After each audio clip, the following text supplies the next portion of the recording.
खेतों में गांसोंग ने मेहनत से हड्डी के हल का उपयोग करते हुए बंजर भूमि को पलटने का कार्य किया। उसकी आवाज गूंज रही थी, सभी चलो और मेहनत करें। जब हम इस जमीन को खोद लेंगे तो हम वापस जाकर खाना खा सकते हैं। जैसे ही वांडरर्स ने खाना शब्द सुना, उनकी थकी हुई देहों में अचानक ऊर्जा का संचार हो गया। मिट्टी इतनी सघन थी कि उसमें घास की जड़ें, पेड़ की जड़ें और टूटे पत्थर भरे हुए थे। इसे खोलने में केवल अवरुद्ध पत्थरों और कीचड़ को हटाना था। चप चप। जियांग शुआन ने नाली खोली और तालाब का पानी एक जोरदार आवाज के साथ बाहर बहने लगा। नाली के अंदर जियांग शुआन ने एक छोटी बाड़ लगाई ताकि पानी निकले और मछलियां भाग न सके। दाजियाओ और कुछ वांडरर्स जियांग शुआन के पास खड़े थे। प्रत्येक ने मछलियों को संग्रहित करने के लिए लताओं से बनी एक टोकरी पकड़ी हुई थी। जब तालाब खाली हुआ तो दाजियाओ और वांडरर्स नंगे पैर अंदर गए और मछलियों को लताओं की टोकरी में भरने लगे। गर्भवती मादा मछलियों का ध्यान रखना, उन्हें अलग पकड़ना और धारा के पास की टोकरी में डालना, जबकि अन्य मछलियों को अन्य तालाबों में डालना ताकि वे बढ़ती रहें। समझ गया। दाजियाओ ने उत्तर दिया और अन्य लोगों के साथ मछलियां पकड़ने में जुट गया। जैसे जैसे तालाब का पानी और कम होता गया, मछलियों की संख्या बढ़ने लगी। दाजियाओ और अन्य वांडरर्स ने एक दूसरे की मदद करते हुए मछलियों को पकड़ने में तेजी दिखाई। हर बार जब कोई मछली टोकरी में गिरती तो एक हल्की सी खुशी की आवाज उभरती। हम इसे कर सकते हैं, दाजियाओ ने उत्साह से कहा। उसकी आवाज में एक नई ऊर्जा थी। तालाब के चारों ओर का माहौल जीवंत हो गया था, जैसे हर कोई एक ही लक्ष्य के लिए एकजुट हो गया हो। जियांग शुआन ने देखा कि दाजियाओ ने एक और गर्भवती मादा मछली पकड़ी है। इसे जल्दी से सुरक्षित स्थान पर रखो, उसने कहा, और दाजियाओ ने उसे सावधानी से एक अलग टोकरी में डाल दिया। पानी की आवाज और मछलियों के फड़फड़ाने की आवाज ने पूरे वातावरण को जीवंत बना दिया था। जैसे जैसे मछलियां टोकरी में भरती गईं, जियांग शुआन ने सोचा कि यह प्रयास केवल भोजन के लिए नहीं बल्कि एक नई शुरुआत के लिए भी था। यह एक नई आशा का प्रतीक था जो वाइन जनजाति के लिए एक उज्जवल भविष्य का संकेत दे रहा था। तालाब के किनारे पर सूरज की किरणें पानी पर चमक रही थीं, जैसे कि यह इस मेहनत के फल को देखने के लिए तैयार हो। तालाब का पानी अब लगभग पूरी तरह से निकल चुका था और मछलियां अब केवल कुछ गहरी जगहों में ही रह गई थी। दाजियाओ ने अपने साथियों को इशारा किया, चलो अब हमें उन गहरी जगहों से मछलियां निकालनी है। सभी ने एकजुट होकर तालाब के किनारे पर खड़े होकर गहरी जगहों की ओर बढ़े। जियांग शुआन ने देखा कि दाजियाओ ने अपनी टोकरी को सावधानी से रखा और फिर गहराई में झुककर मछलियों को पकड़ने लगा। हर बार जब वह एक मछली पकड़ता तो उसके चेहरे पर एक संतोषजनक मुस्कान होती। यह एक अद्भुत दृश्य था, जहां मेहनत और धैर्य का फल मिल रहा था। तालाब के चारों ओर की मिट्टी में हल्की सी गंध थी, जो ताजगी और जीवन का संकेत दे रही थी। जियांग शुआन ने महसूस किया कि यह केवल मछलियां नहीं थी, बल्कि यह उनके प्रयासों का फल था, जो उन्हें एक नई दिशा में ले जा रहा था। जैसे ही उन्होंने मछलियां पकड़ना जारी रखा, तालाब के किनारे पर एक हल्की सी हवा चलने लगी, जो उनके चेहरे पर ठंडक का एहसास दिला रही थी। यह एक नई सुबह का संकेत था, एक नई शुरुआत का। जब सभी मछलियां पकड़ ली गईं, तो दाजियाओ और अन्य वांडरर्स ने अपनी टोकरी को एकत्रित किया। तालाब के किनारे पर एक हल्की सी उत्सव का माहौल बन गया था। सभी ने एक दूसरे को बधाई दी और उनकी आंखों में संतोष और खुशी की चमक थी। जियांग शुआन ने देखा कि उन्होंने जो मेहनत की थी उसका फल अब सामने था। मछलियों की टोकरी भर गई थी और यह उनके सामूहिक प्रयास का प्रतीक बन गई थी। हमने इसे किया, दाजियाओ ने खुशी से चिल्लाया और सभी ने एक साथ मिलकर तालाब के किनारे पर नाचना शुरू कर दिया। यह एक अद्भुत क्षण था, जहां मेहनत का फल और सामूहिकता का जश्न मनाया जा रहा था। तालाब के पास की मिट्टी में हल्की सी खुशबू थी, जो उनके प्रयासों की सफलता का संकेत दे रही थी। जियांग शुआन ने महसूस किया कि यह केवल मछलियां नहीं थी, बल्कि यह उनकी एकता और मेहनत का फल था। जैसे ही सूरज ढलने लगा, उन्होंने एक नई शुरुआत की ओर कदम बढ़ाया, जो वाइन जनजाति के लिए एक उज्जवल भविष्य का संकेत था। जियांग शुआन ने सावधानी से एक गर्भवती मादा मछली को पकड़ा और उसे धारा के किनारे ले आया। धारा के किनारे एक बड़ा टोकरा रखा हुआ था, जो धीरे धीरे बहते पानी में आंशिक रूप से डूबा हुआ था और आंशिक रूप से सतह के ऊपर था। जियांग शुआन, दाजियाओ और वांडरर्स ने तालाब में सभी दृश्य मछलियों को पकड़ा। अंततः एक दर्जन से अधिक गर्भवती मादा मछलियां प्राप्त की। ये मादा मछलियां शाकाहारी थीं और उनके पेट में अंडों की एक बड़ी संख्या थी, जिसे जियांग शुआन मछली के बच्चे पैदा करने के लिए उपयोग करने का इरादा रखता था। यही कारण था कि उसने तालाब को साफ किया, क्योंकि बहुत सारी अन्य मछलियां अंडों को खा जाएंगी, जिससे मछलियों का पालन करना असंभव हो जाएगा। मुखिया, हमें अपने मछली के बच्चे क्यों पालने की आवश्यकता है? दाजियाओ ने जियांग शुआन से पूछा। उसके मन में बस बाहर से मछलियां पकड़ना और उन्हें मोटा करना आसान लगता था। जियांग शुआन ने तालाब की कीचड़ को साफ करते हुए पूछा, दाजियाओ, क्या तुमने नहीं सोचा कि अगर हम लगातार मछलियां पकड़ते रहे तो नदी में मछलियां समय के साथ कम हो जाएंगी? दाजियाओ ने आश्चर्य से कहा, मुखिया, मैं तालाब में उन्हें रखने को समझता हूँ, लेकिन अगर उन्हें धारा और फेयू नदी में छोड़ दिया गया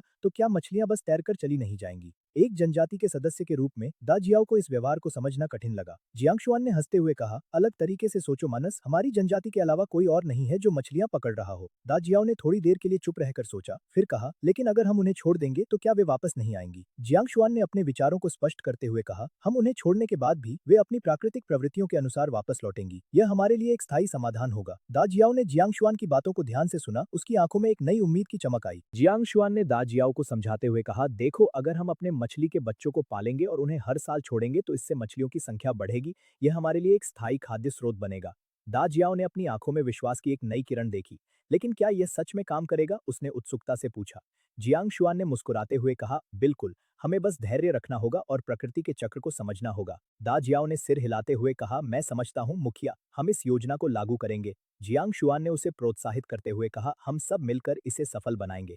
यह हमारी जनजाति के भविष्य के लिए महत्वपूर्ण है। दोनों ने एक दूसरे की आंखों में दृढ़ संकल्प देखा, जैसे वे एक नई यात्रा की शुरुआत करने जा रहे हों। जियांग शुआन और दाजियाओ ने तालाब के किनारे बैठकर अपने नए विचारों पर चर्चा की। धारा का पानी धीरे धीरे बह रहा था और चारों ओर की हरियाली में एक ताजगी थी। जियांग शुआन ने कहा, हमें अपने मछली के बच्चों को सही तरीके से पालना होगा। दाजियाओ ने उत्साह से कहा, मैं इस प्रक्रिया में मदद करने के लिए तैयार हूँ। दोनों ने मिलकर योजना बनाई कि कैसे वे मछलियों को सुरक्षित रखेंगे और उन्हें तालाब में छोड़ेंगे। जैसे जैसे सूरज ढल रहा था, आसमान में सुनहरे रंगों का खेल चल रहा था, जो उनके दिलों में नई आशा और ऊर्जा भर रहा था। जियांग शुआन ने कहा, हमारी मेहनत रंग लाएगी और हम अपनी जनजाति के लिए एक उज्जवल भविष्य सुनिश्चित करेंगे। दाजियाओ ने सहमति में सिर हिलाया और दोनों ने एक दूसरे की आंखों में विश्वास की चमक देखी। जियांग शुआन ने अपने साथियों को समझाते हुए कहा, तो यह धारा और फेयू नदी हमारे बड़े मछली तालाब है। जियांग शुआन ने धारा के पास जाकर अपने हाथों को ध्यान से धोया, फिर दाजियाओ को निर्देश दिया कि वह टोकरी को ढक ले और मादा मछलियों की देखभाल करे। मछली तालाब का काम खत्म करने के बाद दोपहर हो चुकी थी। खाने का समय है। खाना बनाने वाली महिला ने आवाज लगाई और चाहे वे वाइन जनजाति के सदस्य हों या वांडरर्स, सभी ने अपने औजारों को पैक किया और खुशी खुशी अपने झोपड़ियों की ओर लौटे। अपने कटोरे और चॉपस्टिक उठाए। अधिकांश के पास बांस के कटोरे थे, क्योंकि वाइन जनजाति के पास एक बड़ा बांस का जंगल था, जिससे बांस के कटोरे बनाना सबसे आसान था। चॉपस्टिक का उपयोग करना अधिकांश लोगों के लिए आसान नहीं था, लेकिन बिना चॉपस्टिक के खाना नहीं मिल सकता था, इसलिए उन्होंने इसे सीखने के लिए मेहनत की। जल्द ही एक शानदार दृश्य सामने आया, जिसमें 100 से अधिक लोग एक साथ खाना खा रहे थे। एक एक करके, धक्का मत दो, तुम भूखे नहीं रहोगे। कुछ मजबूत महिलाएं वांडरर्स को भोजन परोसने के लिए जिम्मेदार थीं। हालांकि उनकी आवाजें अनफ्रेंडली लगती थीं, लेकिन वांडरर्स ने विनम्रता से मुस्कुराते हुए जवाब दिया, यह जानते हुए कि उन्हें नाराज करना आसानी से भूख का कारण बन सकता है। कई बड़े मिट्टी के बर्तन विभिन्न खाद्य पदार्थों से भरे हुए थे, जिसमें पौधों की कंद, जंगली सब्जियों की पत्तियां, बांस की कॉम्पलें और कुछ मांस शामिल थे।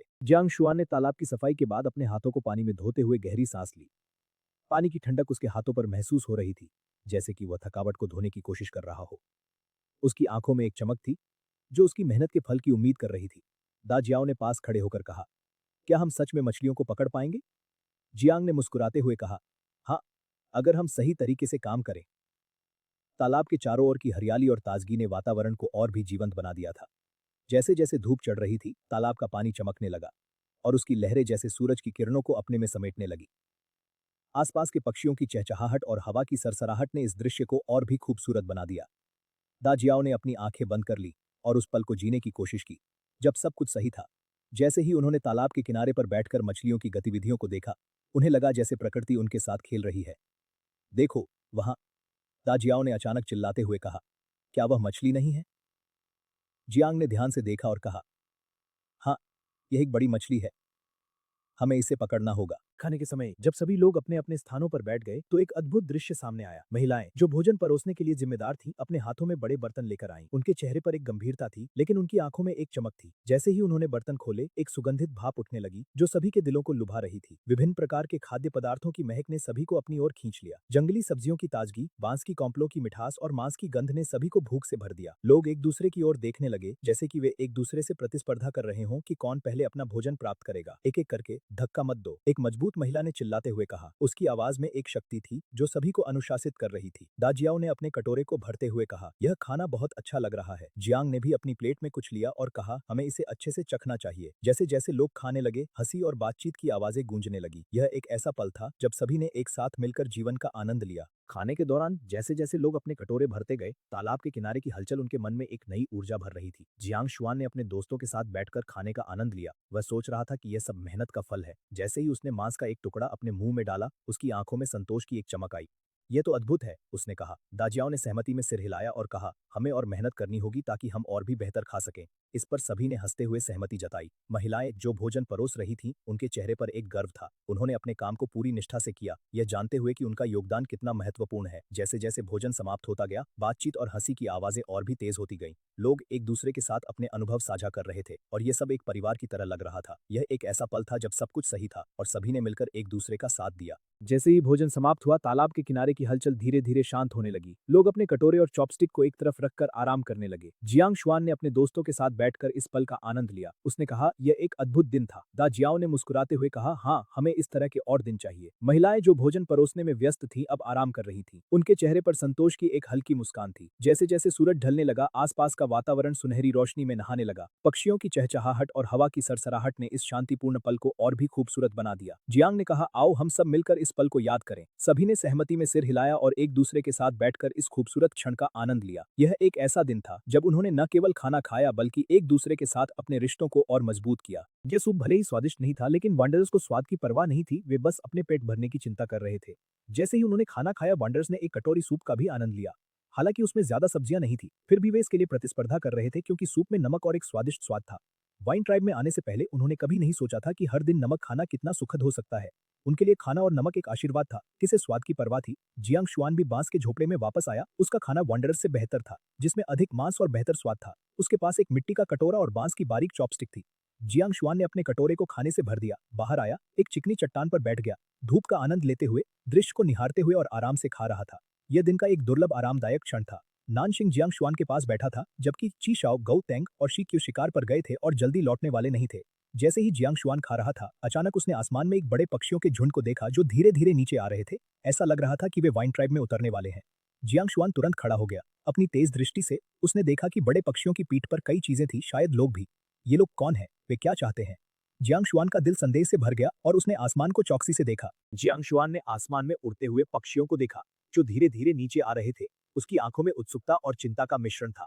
वह सोचने लगा कि ये पक्षी क्या लेकर आ रहे हैं।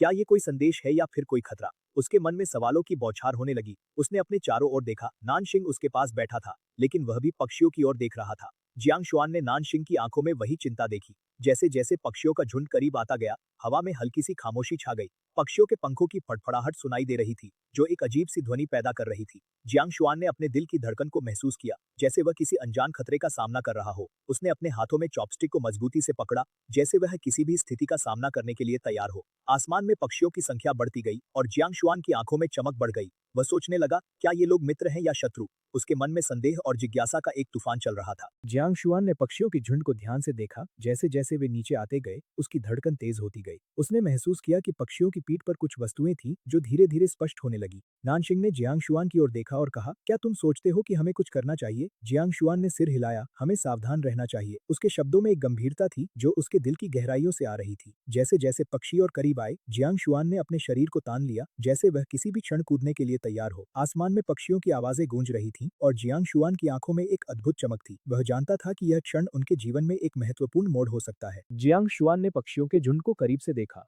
और उसकी आंखों में एक नई आशा की किरण चमकी। जैसे ही पक्षी और नीचे आए, उसने देखा कि उनके साथ कुछ वस्तुएं थीं, जो धीरे धीरे स्पष्ट हो रही थीं। क्या ये लोग थे जो सहायता की तलाश में आए थे? जियांग शुआन का मन अब सकारात्मकता से भर गया था। उसने नानशिंग की ओर देखा, जो अब उसके साथ खड़ा था। हमें उन्हें रोकना चाहिए, उसने कहा। उसकी आवाज में एक नई ऊर्जा थी। नानशिंग ने सहमति में सिर हिलाया। जियांग शुआन ने अपने दिल की धड़कन को सुना, जैसे वह किसी नई शुरुआत की ओर बढ़ रहा हो। पक्षियों की आवाजें अब और भी स्पष्ट हो गई थीं, जैसे वे किसी प्रकार का संदेश लेकर आ रहे हों। जियांग शुआन ने अपने हाथों को एकत्र किया, जैसे वह किसी प्रकार की शक्ति को महसूस कर रहा हो। आसमान में पक्षियों का झुंड अब उनके ठीक ऊपर था और जियांग शुआन ने अपने मन में एक नई योजना बनाई। यह एक नया अध्याय था और वह इसे अपने तरीके से जीने के लिए तैयार था। जियांग शुआन ने पक्षियों के झुंड को अपने करीब आते हुए देखा और उसकी आंखों में एक नई चमक थी। जैसे जैसे पक्षी नीचे आते गए, उसने देखा कि उनके साथ कुछ लोग भी थे। यह दृश्य उसके लिए एक नई उम्मीद का संकेत था। उसने नानशिंग की ओर देखा, उसकी आंखों में उत्साह था। क्या तुम देख रहे हो, ये लोग हमारी मदद के लिए आए हैं, उसने कहा। नानशिंग ने मुस्कुराते हुए कहा, हमें उन्हें स्वागत करना चाहिए। जियांग शुआन ने अपने दिल में एक नई ऊर्जा महसूस की। जैसे जैसे पक्षी और करीब आए, उसने देखा कि उनके चेहरे पर राहत और खुशी थी। यह एक ऐसा क्षण था जब उन्होंने अपने जीवन में पहली बार किसी बाहरी सहायता की उम्मीद की थी। जियांग शुआन ने अपने हाथ उठाए, जैसे वह उन्हें बुला रहा हो। पक्षियों ने धीरे धीरे नीचे उतरना शुरू किया और जियांग शुआन ने महसूस किया कि यह एक नया अध्याय है। यह एक नई शुरुआत थी और वह इसे अपने तरीके से जीने के लिए तैयार था। आसमान में पक्षियों की आवाजें अब एक मधुर संगीत की तरह सुनाई दे रही थी और जियांग शुआन के दिल में एक नई आशा की किरण चमक रही थी। जैसे ही काले दांत वाले पक्षी जमीन पर उतरे, वुयू ने अपने योद्धाओं को इशारा किया कि वे सावधानी बरतें। उन्होंने नीचे की ओर देखा, जहां बैल जनजाति के लोग अब उनकी ओर देख रहे थे। उनकी आंखों में जिज्ञासा और आशंका का मिश्रण था। वुयू ने अपने चेहरे पर एक आत्मविश्वास भरा मुस्कान लाने का प्रयास किया। हम शांति के लिए आए हैं, उसने कहा। उसकी आवाज में दृढ़ता थी। बैल जनजाति के मुखिया ने एक कदम आगे बढ़ाया। उसकी आंखों में गहराई थी। तुम कौन हो और यहाँ क्यों आए हो? वुयू ने अपनी पहचान बताई और कहा, हम काले दांतों की जनजाति से हैं और हम यहाँ आपके साथ संवाद करने आए हैं। मुखिया ने ध्यान से सुना और फिर कहा, हमारे पास कोई दुश्मनी नहीं है, लेकिन हमें आपकी उपस्थिति से चिंता है। वुयू ने समझाया, हम केवल मित्रता की तलाश में हैं। इस पर जनजाति के लोग थोड़े सहज हुए, लेकिन अभी भी सतर्क थे। वुयू ने देखा कि उनके कपड़े पेड़ की छाल से बने थे, जो उनके जीवन के प्रति उनकी निकटता को दर्शाता था। उन्होंने महसूस किया कि यह जनजाति प्रकृति के साथ एक गहरा संबंध रखती है। क्या आप हमें अपने रीति रिवाजों और संस्कृति के बारे में बता सकते हैं? वुयू ने पूछा। मुखिया ने मुस्कुराते हुए कहा, हमें गर्व है कि हम अपने पूर्वजों की परंपराओं को जीवित रखते हैं। इस बातचीत ने दोनों जनजातियों के बीच एक पुल बनाने का कार्य किया। दक्षिणी बांस के घर में पुरानी जादूगरनी ने हलचल सुनी। वह दरवाजे की ओर बढ़ी एक झलक पाने के लिए, फिर दरवाजे के पास एक लकड़ी की कुर्सी पर बैठ गई, जैसे कोई साधारण बूढ़ी महिला उत्साह से देख रही हो। विशाल काला गरुड़ बांस के घर के पास खड़ा था, आराम से विशाल अजगर का मांस चीर रहा था और 2 टुकड़े पुरानी जादूगरनी को पेश कर रहा था। लोग अपने बांस के घरों में छिप गए थे, लेकिन जिज्ञासा के कारण वे बाहर झांकने से खुद को रोक नहीं पा रहे थे। केवल जिंगजिए ने अपना हथियार उठाया, तेजी से जियांग शुआन की ओर दौड़ा और योद्धाओं की भीड़ के पीछे चलने लगा। लता जनजाति के सामने खुले मैदान में जियांग शुआन और अन्य लोगों ने काले दांत जनजाति के लोगों का सामना किया। वुयू ने पहले इस छोटी जनजाति का निरीक्षण किया और पाया कि इसकी जनसंख्या काफी कम थी। वातावरण में एक अजीब सी खामोशी थी, जैसे समय थम गया हो और सभी की सांसें थम गई हों। जियांग शुआन ने अपने चारों ओर देखा, उसके दिल की धड़कन तेज हो गई थी। वह जानता था कि यह पल उसके जीवन का एक महत्वपूर्ण मोड़ हो सकता है। काले दांत वाले पक्षियों की विशालता और गरुड़ की उपस्थिति ने उसे एक अनजाने भय से भर दिया था। उसने अपने दोस्तों को देखा जो उसके साथ थे, उनकी आंखों में भी वही चिंता थी। हमें सावधान रहना चाहिए, उसने धीरे से कहा। ये लोग हमसे क्या चाहते हैं? उसकी आवाज में एक हल्की ट्रेमर थी जो उसके अंदर की घबराहट को दर्शा रही थी। जैसे ही वे काले दांत जनजाति के लोगों के करीब पहुंचे, जियांग शुआन ने देखा कि उनके चेहरे पर एक अजीब सी मुस्कान थी जो उसे और भी चिंतित कर रही थी। क्या वे हमें नुकसान पहुंचाने आए हैं? उसने सोचा। तभी एक काले दांत वाले व्यक्ति ने आगे बढ़कर कहा, हम यहाँ दोस्ती के लिए आए हैं। जियांग शुआन ने राहत की सांस ली, लेकिन उसके मन में अभी भी संदेह था। जियांग शुआन ने अपने मन में विचारों का तूफान चल रहा था। काले दांत वाले व्यक्ति की बातें उसके कानों में गूंज रही थी। हम दोस्ती के लिए आए हैं, यह वाक्य उसके मन में बार बार दोहराया जा रहा था। लेकिन क्या यह सच था? क्या वे वास्तव में दोस्ती के लिए आए थे या फिर कोई चाल थी? उसने अपने चारों ओर देखा, उसके साथी भी उसी दुविधा में थे। अचानक एक हल्की हवा चली, जिससे बांस के पत्ते सरसराने लगे। यह एक अद्भुत क्षण था, जैसे प्रकृति भी इस तनावपूर्ण स्थिति को महसूस कर रही हो। जियांग शुआन ने अपने दिल की धड़कन को नियंत्रित करने की कोशिश की, लेकिन उसका मन अभी भी अशांत था। हमें इन लोगों पर विश्वास करना चाहिए या नहीं? उसने अपने आप से पूछा। तभी काले दांत वाले व्यक्ति ने फिर से कहा, हम आपके साथ शांति से रहना चाहते हैं। जियांग शुआन ने उसकी आंखों में झांका। वहां एक सच्चाई थी, लेकिन क्या वह उसे स्वीकार कर सकता था? प्राचीन बैल की महत्ता के कारण वुयू ने इस छोटे से जनजाति पर रुकने का निर्णय लिया। विशाल गरुड़ की शक्ति ने उसे स्वाभाविक रूप से सतर्क कर दिया। बांस के घर के सामने खड़ा वृद्ध व्यक्ति उसकी आंखों में एक गहरी गंभीरता का आभास दे रहा था। वुयू ने अपने मन में कंटेम्प्ट को किनारे कर दिया। तभी जियांग शुआन ने शांति से पूछा, यह बैल जनजाति है, आप किस जनजाति से हैं? वुयू ने मुस्कुराते हुए उत्तर दिया, हम काले दांतों की जनजाति से हैं और मैं वुयू हूँ। चिंता न करें, हमारा कोई बुरा इरादा नहीं है, हम यहाँ बहुत सारे सामान के साथ आए हैं। जियांग शुआन ने यह सुनकर सोचा, विनिमय व्यापार। इस प्राचीन दुनिया में मुद्रा का अस्तित्व नहीं था। जनजातियों के बीच लेन देन विनिमय के माध्यम से होता था, लेकिन परिवहन की कठिनाई के कारण अधिकांश जनजातियां केवल नजदीकी जनजातियों के साथ व्यापार कर सकती थीं। जियांग शुआन ने कभी नहीं देखा था कि काले दांतों की जनजाति सामान लेकर व्यापार के लिए आई हो। उसके मन में जिज्ञासा थी कि उनके पास क्या सामान है। अगर उनके पास बैल जनजाति की आवश्यक वस्तुएं हैं, तो व्यापार करना कोई बुरी बात नहीं होगी। इस विचार के साथ जियांग शुआन ने मुस्कुराते हुए कहा, तो ऐसा है, बैल जनजाति में आपका स्वागत है। जियांग शुआन की आंखों में जिज्ञासा और उत्साह था जब उसने वुयू से पूछा, क्या आप हमें अपने सामान दिखा सकते हैं? वुयू ने अपने चेहरे पर एक आत्मविश्वास भरी मुस्कान के साथ कहा, बिल्कुल, हमारे पास कई अनमोल वस्तुएं हैं। उसने अपने पीछे खड़े योद्धाओं की ओर इशारा किया, जो सामान के साथ भरे बोरों को लेकर आए थे। जियांग शुआन और उसके साथी योद्धा उन वस्तुओं को देखकर मंत्रमुग्ध हो गए। ये वस्त्र कितने सुंदर हैं, चीशाओ ने कहा। उसकी आंखों में चमक थी। वुयू ने कहा, हमारे जनजाति में ये वस्त्र बहुत महत्वपूर्ण हैं, हम इन्हें व्यापार के लिए लाए हैं। जियांग शुआन ने ध्यान से वस्त्रों को छुआ, उनकी मुलायमता ने उसे एक अद्भुत अनुभव दिया। क्या आपके पास हमारे जनजाति की आवश्यक वस्तुएं हैं? जियांग शुआन ने उत्सुकता से पूछा। वुयू ने सिर हिलाते हुए कहा, हाँ,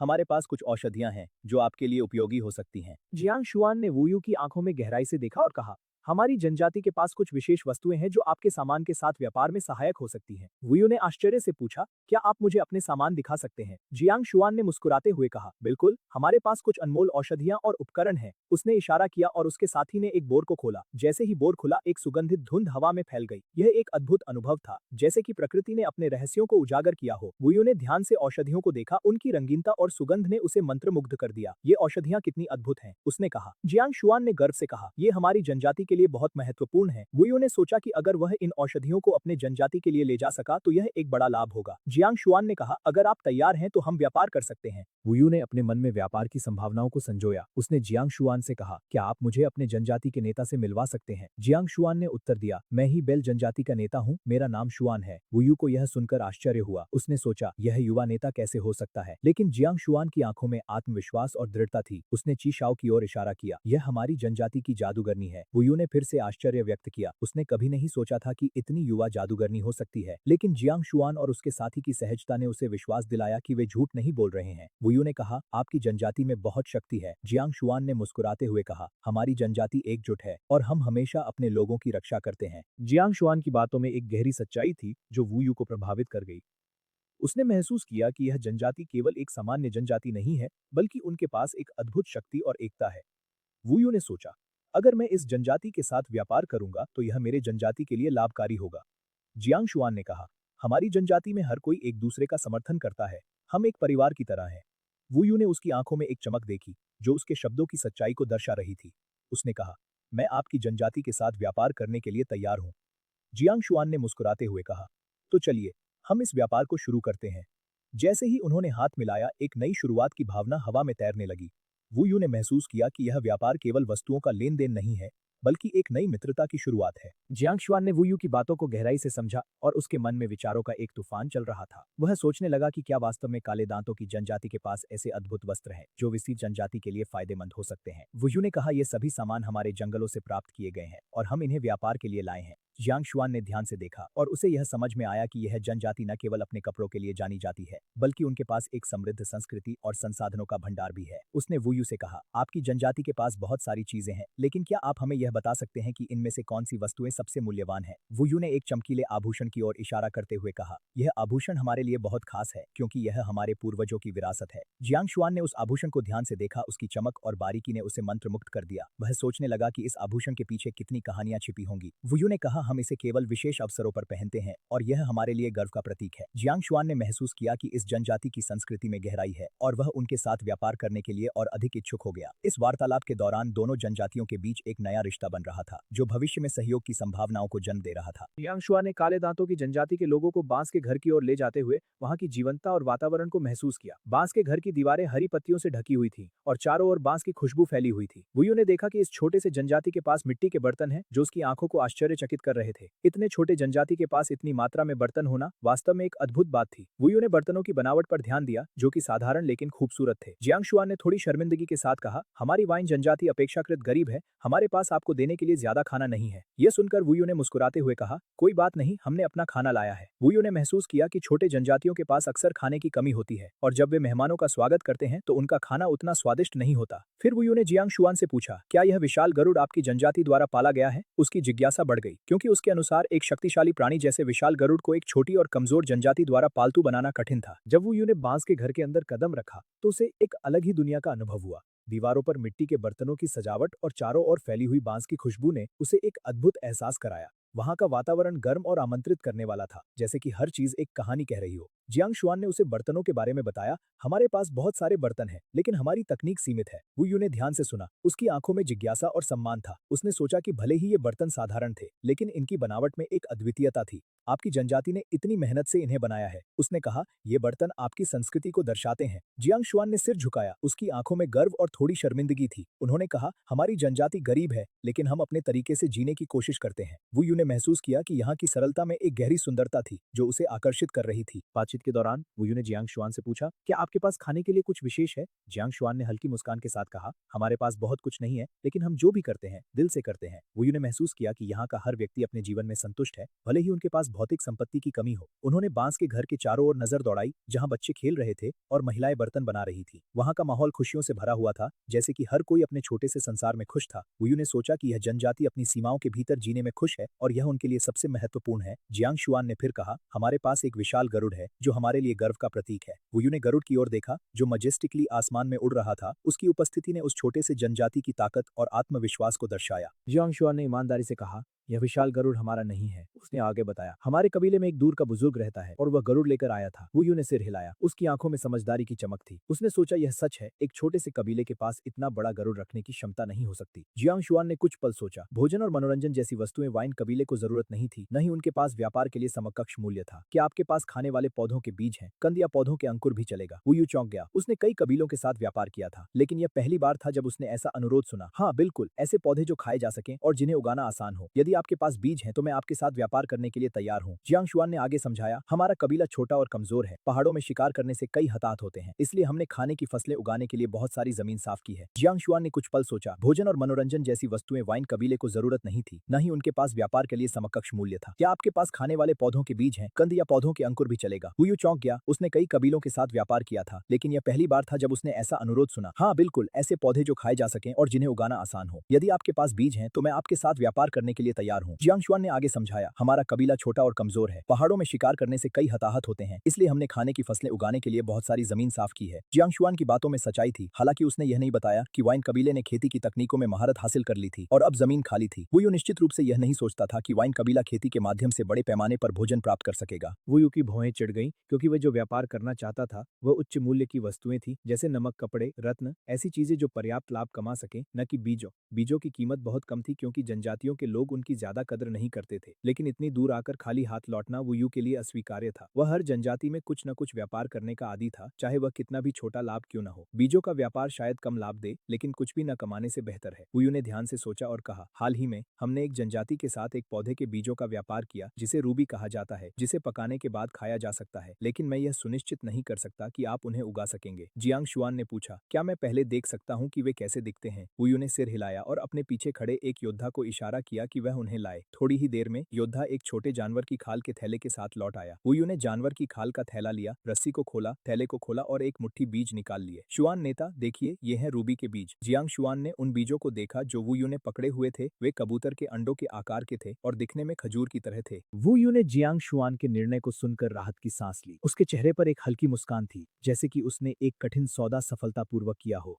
उसने कहा, आपका निर्णय समझदारी भरा है, ये बीज आपके जनजाति के लिए एक नई शुरुआत हो सकते हैं। जियांग शुआन ने मुस्कुराते हुए सिर हिलाया और वुयू के प्रति आभार व्यक्त किया। वह जानता था कि यह व्यापार केवल बीजों का नहीं था, बल्कि विश्वास और संभावनाओं का था। जैसे ही वह बीजों को अपने थैले में रखता है, उसके मन में नए सपनों की किरणें चमकने लगती हैं। वातावरण में एक नई ऊर्जा का संचार होता है, जैसे कि आसमान में बादल छंटने के बाद सूरज की किरणें फिर से चमकने लगती हैं। वुयू और जियांग शुआन के बीच एक नया संबंध बनता है, जो व्यापार से कहीं अधिक गहरा है। जैसे ही जियांग शुआन ने बीजों को अपने थैले में रखा, चारों ओर की हवा में एक नई खुशबू फैल गई। यह खुशबू संभावनाओं और नए अवसरों की थी। वुयू ने अपने व्यापार के अनुभवों को याद किया जब उसने पहली बार किसी जनजाति के साथ व्यापार किया था। वह जानता था कि हर व्यापार एक कहानी है और इस बार की कहानी एक नई शुरुआत की ओर इशारा कर रही थी। जियांग शुआन ने अपने साथियों की ओर देखा, उनकी आंखों में उत्साह और उम्मीद की चमक थी। वह जानता था कि यह बीज उनकी जनजाति के लिए एक महत्वपूर्ण मोड़ हो सकता है। जैसे ही वह वहां से जाने लगा, उसने वुयू को धन्यवाद दिया और वुयू ने भी उसे शुभकामनाएं दी। दोनों के दिलों में एक नई यात्रा की शुरुआत का एहसास था।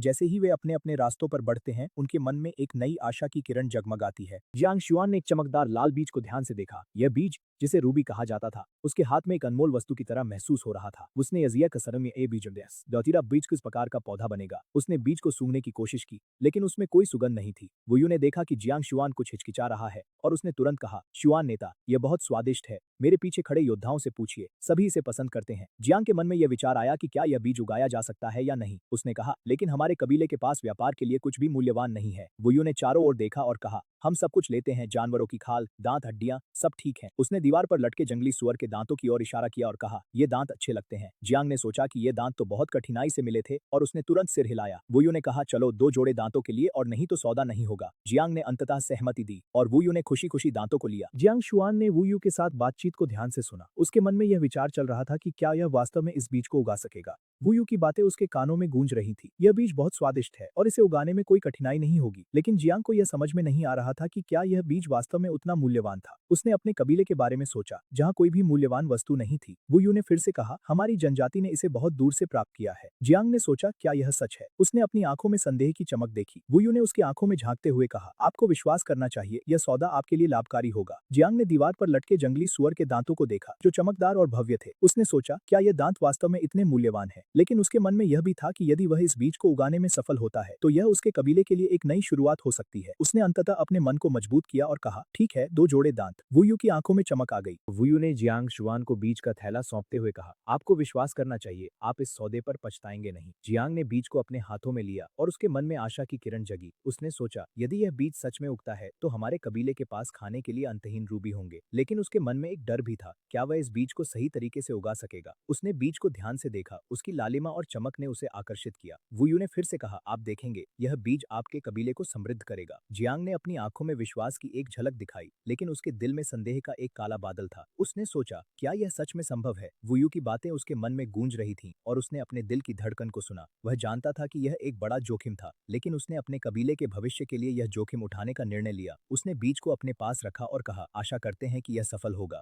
एक सुनहरी सुबह थी जब 2 लोमड़ियों ने व्यापार पूरा किया। उनके चेहरे पर संतोष की चमक थी, जैसे कि उन्होंने किसी अनमोल खजाने का अधिग्रहण किया हो। मुखिया श्वान, क्या आप कुछ और व्यापार करना चाहेंगे? हमारे पास बहुत सारे सामान है, एक लोमड़ी ने उत्साह से कहा। वुयू ने 2 जोड़ी जंगली सुअर के दांतों को सावधानी से अपने थैले में रखा और उसकी मुस्कान और भी सच्ची हो गई। जियांग श्वान ने थोड़ी निराशा के साथ कहा, मैं भी और चीजें व्यापार करना चाहूंगा, लेकिन हमारी बैल जनजाति वास्तव में बहुत गरीब है, आप शायद उन साधारण चीजों में रुचि नहीं रखेंगे। वुयू ने फिर से बांस के घर की ओर देखा और सिर हिलाया। बैल जनजाति सच में बेहद गरीब थी, उनके पास अच्छे सामान की कमी थी, इसलिए वुयू ने दोबारा व्यापार करने पर जोर नहीं दिया। चूंकि मुखिया श्वान के पास और चीजें नहीं है, क्या आप मुझे वहाँ के बुजुर्ग से मिलने ले जा सकते हैं? वुयू ने पूछा। उसने देखा कि पुरानी जादूगरनी के पास जानवरों की हड्डियों, दांतों और सींगों के ढेर लगे हुए थे। उस विशाल गरुड़ की ताकत भयानक थी, इसलिए उसका शिकार करना निश्चित रूप से साधारण चीजें नहीं हो सकती थी। इस तरह के व्यापारिक साथी को वुयू पसंद करता था, क्योंकि हर व्यापार से उसे बड़ा लाभ मिल सकता था। जैसे ही वुयू ने बांस के घर की ओर ध्यान दिया, उसके मन में एक जिज्ञासा जाग उठी। वह जानता था कि वहां कुछ अनमोल वस्तुएं हो सकती हैं। उसकी फिर से पूछा। उसकी आवाज में एक हल्की सी उत्सुकता थी। जियांग श्वान ने थोड़ी देर सोचा और फिर सहमति में सिर हिलाया। ठीक है, चलिए, उसने कहा। दोनों लोमड़ियां धीरे धीरे उस ओर बढ़ने लगीं, जहां पुरानी जादूगरनी का घर था। रास्ते में वुयू ने चारों ओर की खुशबू को महसूस किया, जो ताजगी और मिट्टी की महक से भरी हुई थी। पक्षियों की चहचहाहट और पत्तों की सरसराहट ने वातावरण को जीवंत बना दिया था। जैसे जैसे वे आगे बढ़े, वुयू की धड़कन तेज हो गई। उसे महसूस हुआ कि वह किसी महत्वपूर्ण चीज के करीब पहुंच रहा है। जियांग श्वान ने उसे बताया कि बुजुर्ग जादूगरनी बहुत बुद्धिमान और शक्तिशाली हैं और उनके पास कई रहस्यमय वस्तुएं हैं।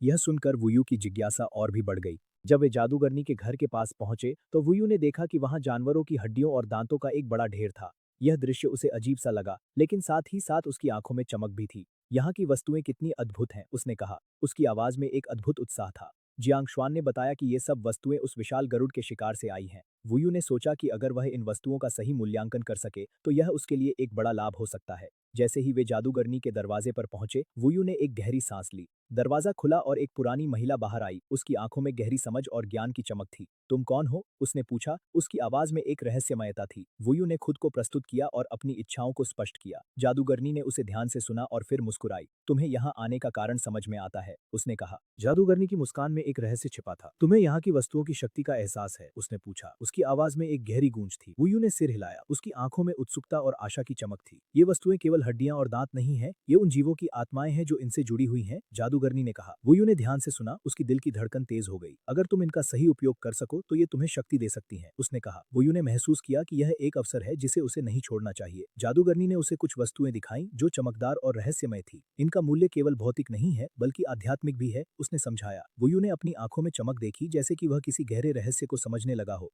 वह जानता था कि यह व्यापार उसके जीवन को बदल सकता है। जियांग शुआन ने जब पुरानी जादूगरनी के पास पहुंचा तो वातावरण में एक अद्भुत सी खामोशी थी। चारों ओर की हरियाली में हल्की सी सरसराहट थी, जैसे कि पेड़ अपनी कहानियां सुनाने को बेताब हों। जादूगरनी का घर, जो एक पुरानी झोपड़ी की तरह था, उसमें से हल्की सी रोशनी निकल रही थी। जियांग ने गहरी सांस ली और अपने दिल की धड़कन को नियंत्रित करने की कोशिश की। वह जानता था कि इस क्षण में उसके शब्दों का महत्व कितना अधिक था। उसने धीरे से दरवाजे को खटखटाया और भीतर जाने की अनुमति मांगी। जादूगरनी ने उसे देखा। उसकी आंखों में एक गहरी समझ और रहस्य छिपा था। तुम्हारे पास क्या है जो मुझे आकर्षित कर सके? उसने पूछा। जियांग ने अपने मन में वुयू के शब्दों को दोहराया और कहा, हमारे पास कई सामान हैं जो आपके लिए रुचिकर हो सकते सकते हैं। जादूगरनी ने उसकी बातों को ध्यान से सुना और फिर पूछा, क्या तुमने अपने जनजाति के व्यापार के बारे में सोचा है? जियांग ने थोड़ी झिझक के साथ कहा, हमने कुछ पौधों के बीजों का व्यापार किया है, लेकिन हमारे पास कुछ खास नहीं है। जादूगरनी ने एक गहरी सांस ली और कहा, तुम्हारे पास 2 दिव्य मशरूम हैं, जो अन्य जनजातियों के लिए खजाना है। जियांग ने सिर झुकाया और कहा, मैंने सोचा था कि उन मशरूम का व्यापार नहीं करना चाहिए। जादूगरनी ने मुस्कुराते हुए कहा, तुम्हें समझना चाहिए कि कभी-कभी जो बेकार लगता है, वही सबसे मूल्यवान होता है। जियांग शुआन के मन में जादूगरनी की बातें गूंज रही थी। उसने महसूस किया कि वह सिर्फ एक साधारण व्यापारी नहीं है, बल्कि एक गहरे ज्ञान का भंडार है। जादूगरनी की आंखों में एक अजीब सी चमक थी, जैसे वह जियांग की आत्मा के भीतर झांक रही हो। जियांग ने अपने दिल की गहराइयों में एक हलचल महसूस की। वह जानता था कि अगर वह सही निर्णय नहीं लेता, तो यह उसके जनजाति के लिए बहुत महंगा साबित हो सकता है। उसने फिर से जादूगरनी से कहा, हमारे पास केवल 2 दिव्य मशरूम हैं, लेकिन मैं उन्हें काले दांतों की जनजाति के साथ व्यापार नहीं करना चाहता। जादूगरनी ने एक गहरी मुस्कान के साथ कहा, तुम्हें समझना चाहिए कि व्यापार में कभी-कभी जोखिम उठाना पड़ता है। जियांग ने उसकी बातों को ध्यान से सुना और समझा कि जादूगरनी का ज्ञान केवल व्यापार तक सीमित नहीं था, बल्कि जीवन के गहरे अर्थों को भी छूता था। जियांग ने महसूस किया कि वह इस बातचीत से केवल व्यापार नहीं कर रहा था, बल्कि एक जीवन का सबक भी सीख रहा था। जादूगरनी ने कहा, तुम्हें अपने मूल्य को पहचानना होगा। कभी-कभी जो चीजें तुम्हें बेकार लगती हैं, वे दूसरों के लिए अनमोल हो सकती हैं। जियांग ने अपने मन में ठान लिया कि वह अपने जनजाति के लिए सही निर्णय लेगा। एक अनोखी वस्तु जो उनके हाथों से होकर गुजरी, अपने मूल स्थान से अन्य जनजातियों तक पहुंची और कम से कम 10 गुना या यहाँ तक कि सैकड़ों गुना लाभ कमाया। इस प्राचीन संसार में जानकारी अत्यंत बंद है और उनके जैसे यात्रा करने वाली टीमें बहुत कम है, इसलिए व्यापार में कोई भी उनसे प्रतिस्पर्धा नहीं करता। स्वाभाविक रूप से वे सबसे ऊंची कीमत पर बेचते हैं। पुरानी जादूगरनी ने हंसते हुए कहा, तुम एक जादूगरनी की अनुमति से जियांग शुआन बांस के घर में लौट आया और वुयू को सूचित किया कि वह वहां जा सकता है। वुयू बहुत खुश हुआ, पहले जियांग शुआन का धन्यवाद किया और फिर तुरंत 2 योद्धाओं को काले दांत वाले पक्षी के स्थान पर भेजा ताकि कुछ अधिक मूल्यवान और दुर्लभ सामान लाए जा सकें, और जियांग शुआन का अनुसरण करते हुए पुरानी जादूगरनी के निवास की ओर बढ़ा। वुयू ने पहले खुद को प्रस्तुत किया, काले दांत जनजाति वुयू बुजुर्ग का अभिवादन करता हूँ। पुरानी जादूगरनी ने सिर हिलाया और कहा, पूर्वी जंगल की ईगल जनजाति जे। जियांग शुआन को यह सुनकर आश्चर्य हुआ कि पुरानी जादूगरनी ने उसका नाम लिया, क्योंकि पहले उसने कभी नहीं जाना था कि पुरानी जादूगरनी का नाम क्या है, न ही उसने कभी पूछा। हालांकि यह स्पष्ट था कि पुरानी जादूगरनी वुयू से सतर्क थी और उसने अपनी पूरी पहचान का खुलासा नहीं किया। वुयू पुरानी जादूगरनी के शब्दों को सुनकर चौंक गया, क्योंकि 4 जंगलों के बीच की दूरी बहुत विशाल थी। यहाँ तक कि काले दांत जनजाति, जिसके पास काले दांत वाला पक्षी जैसे विशाल उड़ने वाले पक्षी हैं, केवल दक्षिणी जंगल तक ही यात्रा करती है। जियांग शुआन ने जब बांस के घर में प्रवेश किया तो वहाँ की हवा में एक अद्भुत खुशबू थी, जो ताजगी और मिट्टी की गंध को मिलाकर बनी थी। उसने वुयू को देखा। वुयू ने पूछा, उसकी आवाज में हल्की सी उत्तेजना थी। जियांग शुआन ने सिर हिलाया, हाँ वो बहुत चतुर है। उसने कहा कि हमें सामान देखना चाहिए। वुयू ने तुरंत अपनी योजना बनाई और उसके चेहरे पर एक आत्मविश्वास भरी मुस्कान आई। उसने 2 योद्धाओं को आदेश दिया, तुरंत जाओ और काले दांत वाले पक्षी से सामान लाओ। जैसे ही योद्धा बाहर निकले, जियांग शुआन ने महसूस किया कि वुयू की ऊर्जा में एक अद्भुत परिवर्तन आया है। वह अब केवल एक सामान्य व्यक्ति नहीं था, बल्कि एक नेता की तरह लग रहा था। वुयू ने जियांग शुआन को बताया, हमारी जनजाति को इस सामान की जरूरत है, इससे हमें बहुत लाभ होगा। जियांग शुआन ने सहमति में सिर हिलाया, उसकी आंखों में भी एक चमक थी। वे दोनों इस नए अवसर के प्रति उत्साहित थे और जैसे ही वे बाहर निकले, जंगल की आवाजें उनके चारों ओर गूंजने लगी। पक्षियों की चहचहाहट, पत्तों की सरसराहट और दूर से आती हुई एक नदी की आवाज ने उनके दिलों में एक नई उमंग भर दी। जब वुयू और जियांग शुआन पुरानी जादूगरनी के निवास की ओर बढ़े,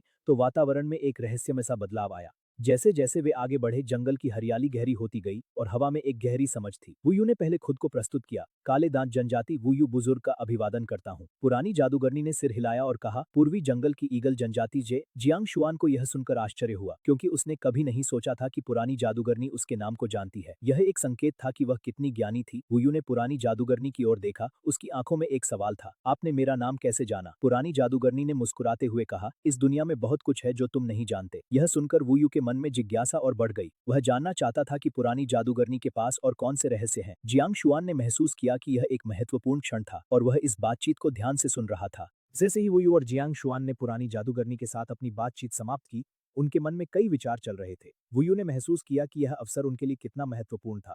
उसने सोचा, अगर हम इस व्यापार को सही तरीके से संभालें तो हमारी जनजाति की किस्मत बदल सकती है। जियांग शुआन ने देखा कि वुयू की आंखों में एक नई उम्मीद थी और वह जानता था कि यह एक नया अध्याय शुरू करने का समय था। जैसे ही वे बाहर निकले, जंगल की आवाजें फिर से उनके चारों ओर गूंजने लगी। पक्षियों की चहचहाहट, पत्तों की सरसराहट और दूर से आती हुई नदी की आवाज ने उन्हें एक नई ऊर्जा दी। वुयू ने कहा, हमें जल्दी करनी होगी, हमें अपने लोगों को इस अवसर के बारे में बताना होगा। जियांग शुआन ने सहमति में सिर हिलाया। वे दोनों तेजी से आगे बढ़े, जैसे कि उनके कदमों में एक नई दिशा और उद्देश्य था। पुरानी पुरानी जादूगरनी की बातें उनके मन में गूंज रही थीं और उन्होंने महसूस किया कि यह केवल एक व्यापार नहीं, बल्कि उनके भविष्य का एक नया रास्ता है। जैसे-जैसे वे आगे बढ़े, जंगल की हरियाली और गहरी होती गई और उनकी आत्मा में एक नई उमंग भर गई। जो फोली ने अपनी कला का प्रदर्शन किया, वहाँ का माहौल एकदम जीवंत हो गया। बुजुर्ग ने ध्यान से सब कुछ देखा, उसकी आंखों में उत्सुकता और आश्चर्य का मिश्रण था। कालीदांत जनजाति के योद्धा अपने सामान को गर्व से प्रस्तुत कर रहे थे, जैसे कि वे अपने पूर्वजों की विरासत को दुनिया के सामने लाने का प्रयास कर रहे हों। जियांग शुआन ने महसूस किया कि यह केवल व्यापार नहीं था, बल्कि एक सांस्कृतिक आदान प्रदान का अवसर था। वहाँ की मिट्टी की गंध, जानवरों की खाल की खुरदुरी सतह और चारों ओर फैली हलचल ने उसे एक अद्भुत अनुभव दिया। वुयू ने एक चमकीले कीमती पत्थर को उठाया और कहा, यह पत्थर हमारे जनजातीय इतिहास का प्रतीक है, इसे पहनने वाला व्यक्ति शक्ति और सम्मान का अनुभव करेगा। बुजुर्ग ने उसकी बातों पर ध्यान दिया, उसकी आंखों में चमक थी। जियांग शुआन ने सोचा कि यह एक अद्भुत क्षण है, जहां व्यापार के साथ साथ विश्वास और संबंधों का निर्माण हो रहा है। वुयू ने फिर से मकड़ी के रेशे के कपड़े की ओर इशारा किया। इस कपड़े की विशेषता यह है कि यह गर्मियों में ठंडक प्रदान करता है और बारिश में भीगने पर जल्दी सूख जाता है। बुजुर्ग ने ध्यान से कपड़े को छुआ, उसकी उंगलियां रेशे की मुलायम सतह पर चलने लगीं और उसने मुस्कुराते हुए कहा, यह सच में अद्भुत है। जैसे जैसे बातचीत आगे बढ़ी, वुयू ने महसूस किया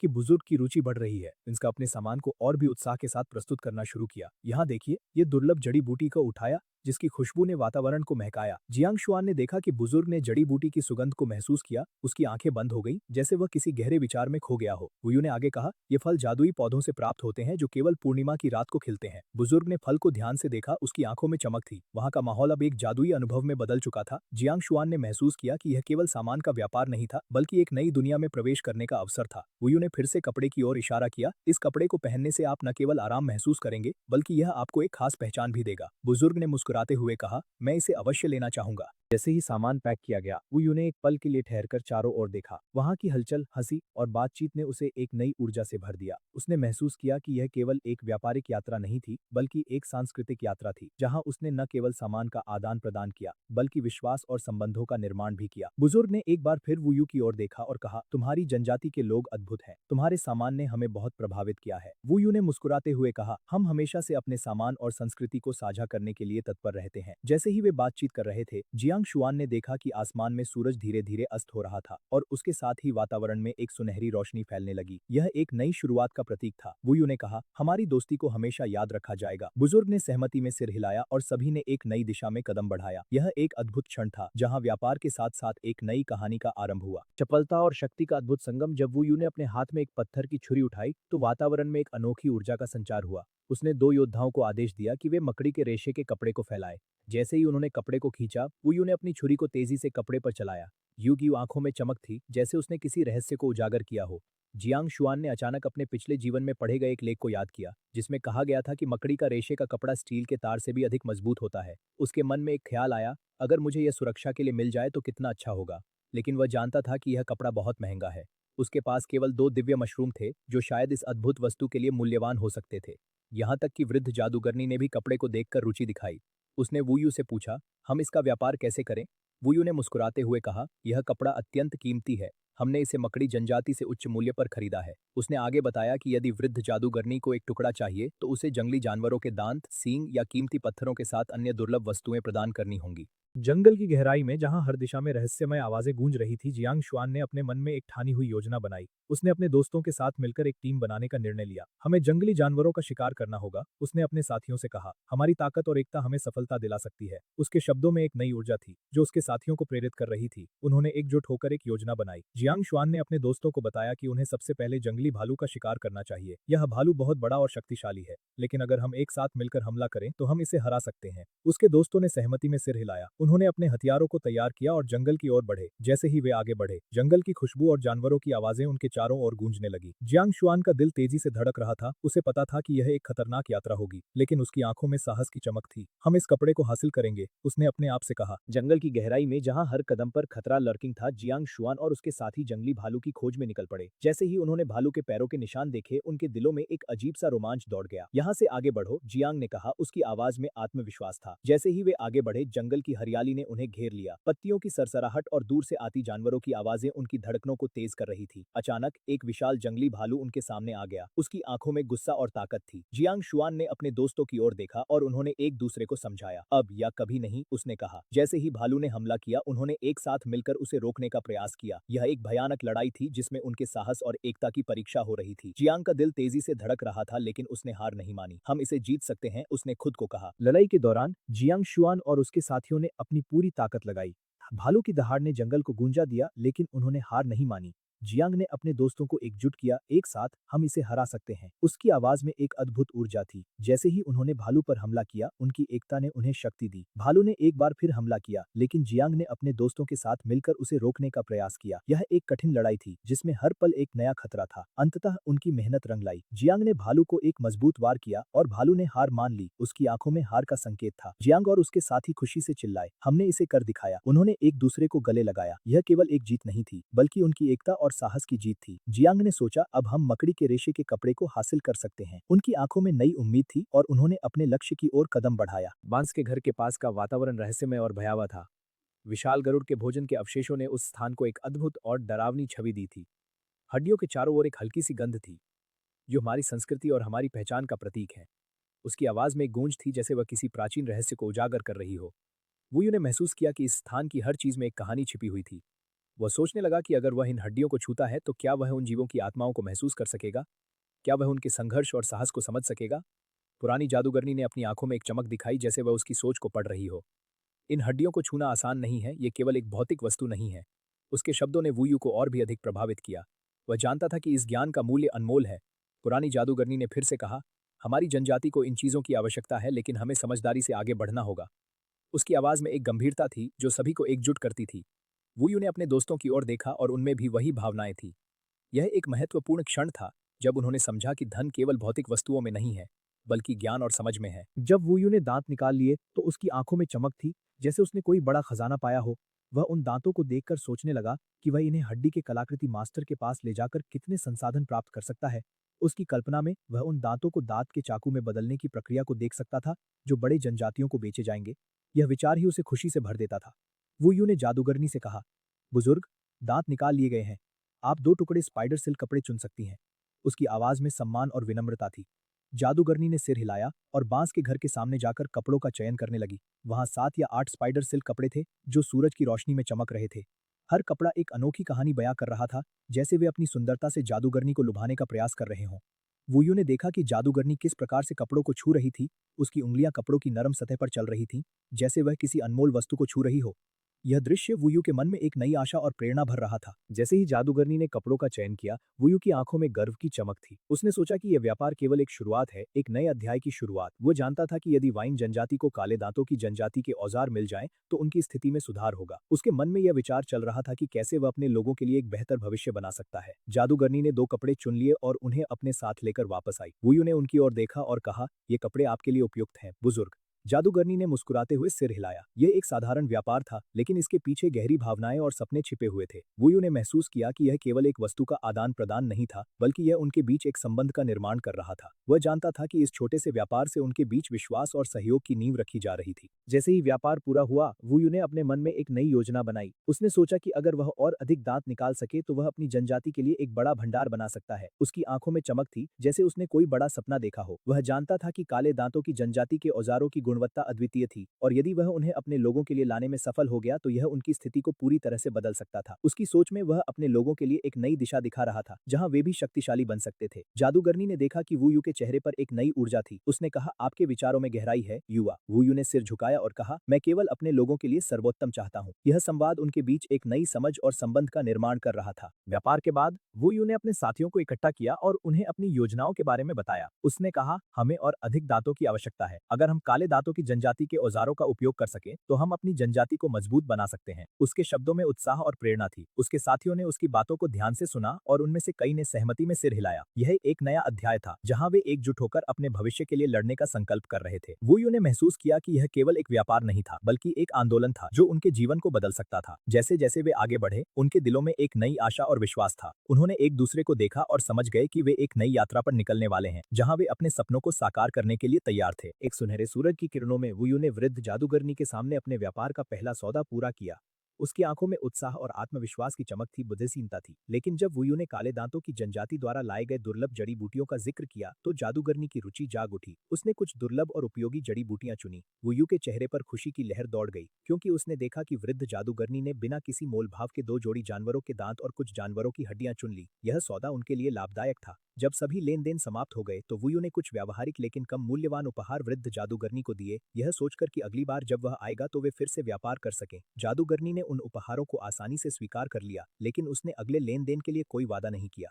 काऊ, एक काले पक्षी की आवाज ने वातावरण को तोड़ दिया। जैसे ही काले दांतों की जनजाति के लोग अपने व्यापार को समाप्त कर चुके थे, उन्होंने थोड़ी देर आराम किया और कुछ खाया। उनके चेहरे पर संतोष और उत्साह का मिश्रण था, जैसे कि उन्होंने किसी महत्वपूर्ण लक्ष्य को प्राप्त किया हो। फिर वे अपने 12 काले दांतों वाले पक्षियों पर सवार होकर अगले जनजाति की ओर चल पड़े, जहां वे और अधिक संसाधन इकट्ठा करने की योजना बना रहे थे। हवा में पक्षियों के पंखों की फड़फड़ाहट और उनके उड़ने की आवाजें गूंज रही थी, जो इस यात्रा की गति को और तेज कर रही थी। जैसे ही वे उड़ान भरते गए, वातावरण में एक नई ऊर्जा का संचार हुआ। काले पक्षियों की तेज उड़ान ने आसमान में एक अद्भुत दृश्य प्रस्तुत किया, जो दर्शकों को मंत्रमुग्ध कर रहा था। यह यात्रा केवल व्यापार नहीं थी, बल्कि एक नई शुरुआत थी, जहां वे अपने समुदाय के लिए आवश्यक संसाधनों की खोज में निकले थे। जब काले दांतों की जनजाति के लोग वहां से चले गए, तो वृद्ध जादूगरनी ने जियांग शुआन और ची शाओ को अपने बांस के घर में बुलाया। तुम दोनों ये 2 टुकड़े मकड़ी के रेशमी कपड़े पहन लो, उसने बिना किसी हिचकिचाहट के कहा, जैसे कि यह कोई साधारण बात हो। जियांग शुआन की आंखें चौड़ी हो गईं। यह बहुत कीमती है, उसने आश्चर्यचकित होकर कहा। वह सोचने लगा कि क्या वृद्ध जादूगरनी ने वुयू के साथ जो सौदा किया था, वह केवल उनके लिए था। ची शाओ भी थोड़ी उलझन में था, उसे भी मकड़ी के रेशमी कपड़े की कीमत का भान था। वृद्ध जादूगरनी ने कहा, इसे लो, मेरे लिए ये चीजें कुछ नहीं है, लेकिन तुम्हारे लिए ये बहुत महत्वपूर्ण है।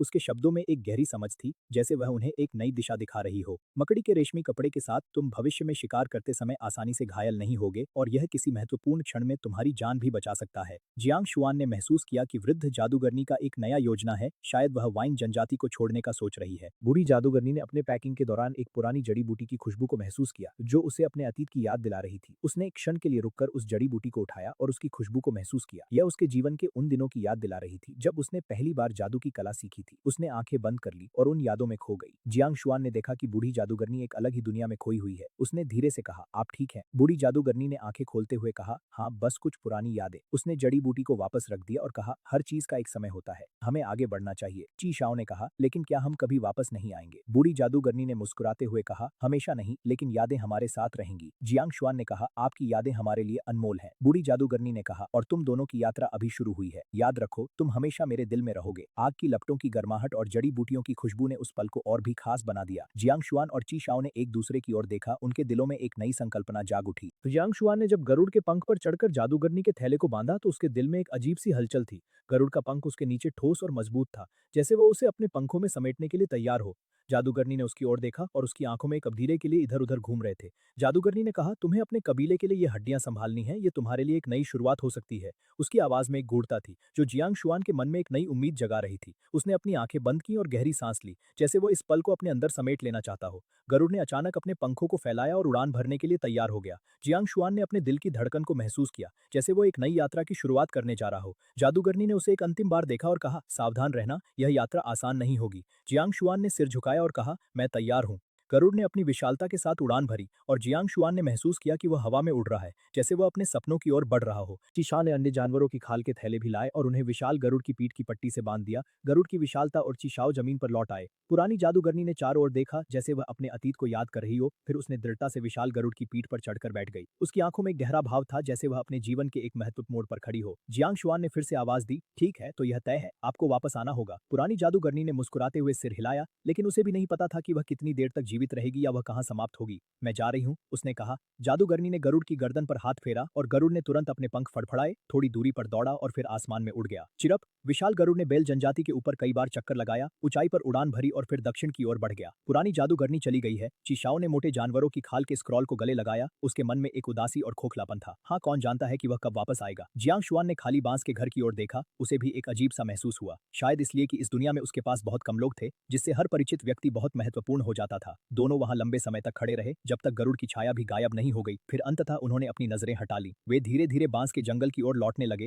रास्ते में ज्यादा बात नहीं की। जैसे ही पुरानी जादूगरनी गरुड़ की पीठ पर बैठी, उसके मन में अनेक विचार चल रहे थे। उसने आसमान की ओर देखा, जहां बादल धीरे धीरे उसकी ओर बढ़ रहे थे। गरुड़ की उड़ान ने उसे एक नई ऊर्जा दी और वह अपने जीवन की नई यात्रा पर निकल पड़ी। नीचे जियांग शुआन और चीशाओ ने उसे जाते हुए देखा, उनकी आंखों में आंसू थे। जियांग शुआन ने महसूस किया कि यह एक नया अध्याय है, लेकिन यह भी एक विदाई थी। गरुड़ ने ऊंचाई पर उड़ान भरी और उसके पंखों की छाया ने ने धरती पर एक अद्भुत दृश्य उत्पन्न किया। चिरप की आवाज ने वातावरण को जीवंत बना दिया। जादूगरनी ने एक बार फिर पीछे मुड़कर देखा, जैसे वह अपने प्रियजनों को अलविदा कह रही हो। उसकी आंखों में एक चमक थी जो उसके साहस और उम्मीद को दर्शाती थी। उसने अपने दिल में एक संकल्प लिया कि वह वापस आएगी। गरुड़ ने फिर से चक्कर लगाया और दक्षिण की ओर उड़ान भरी, जैसे वह अपने नए भविष्य की ओर बढ़ रही हो। जियांग शुआन और चीशाओ ने गरुड़ की उड़ान को देखते हुए अपने दिलों में एक अजीब सा खालीपन महसूस किया। जैसे ही गरुड़ की छाया धीरे धीरे गायब हुई, उन्होंने एक दूसरे की ओर देखा।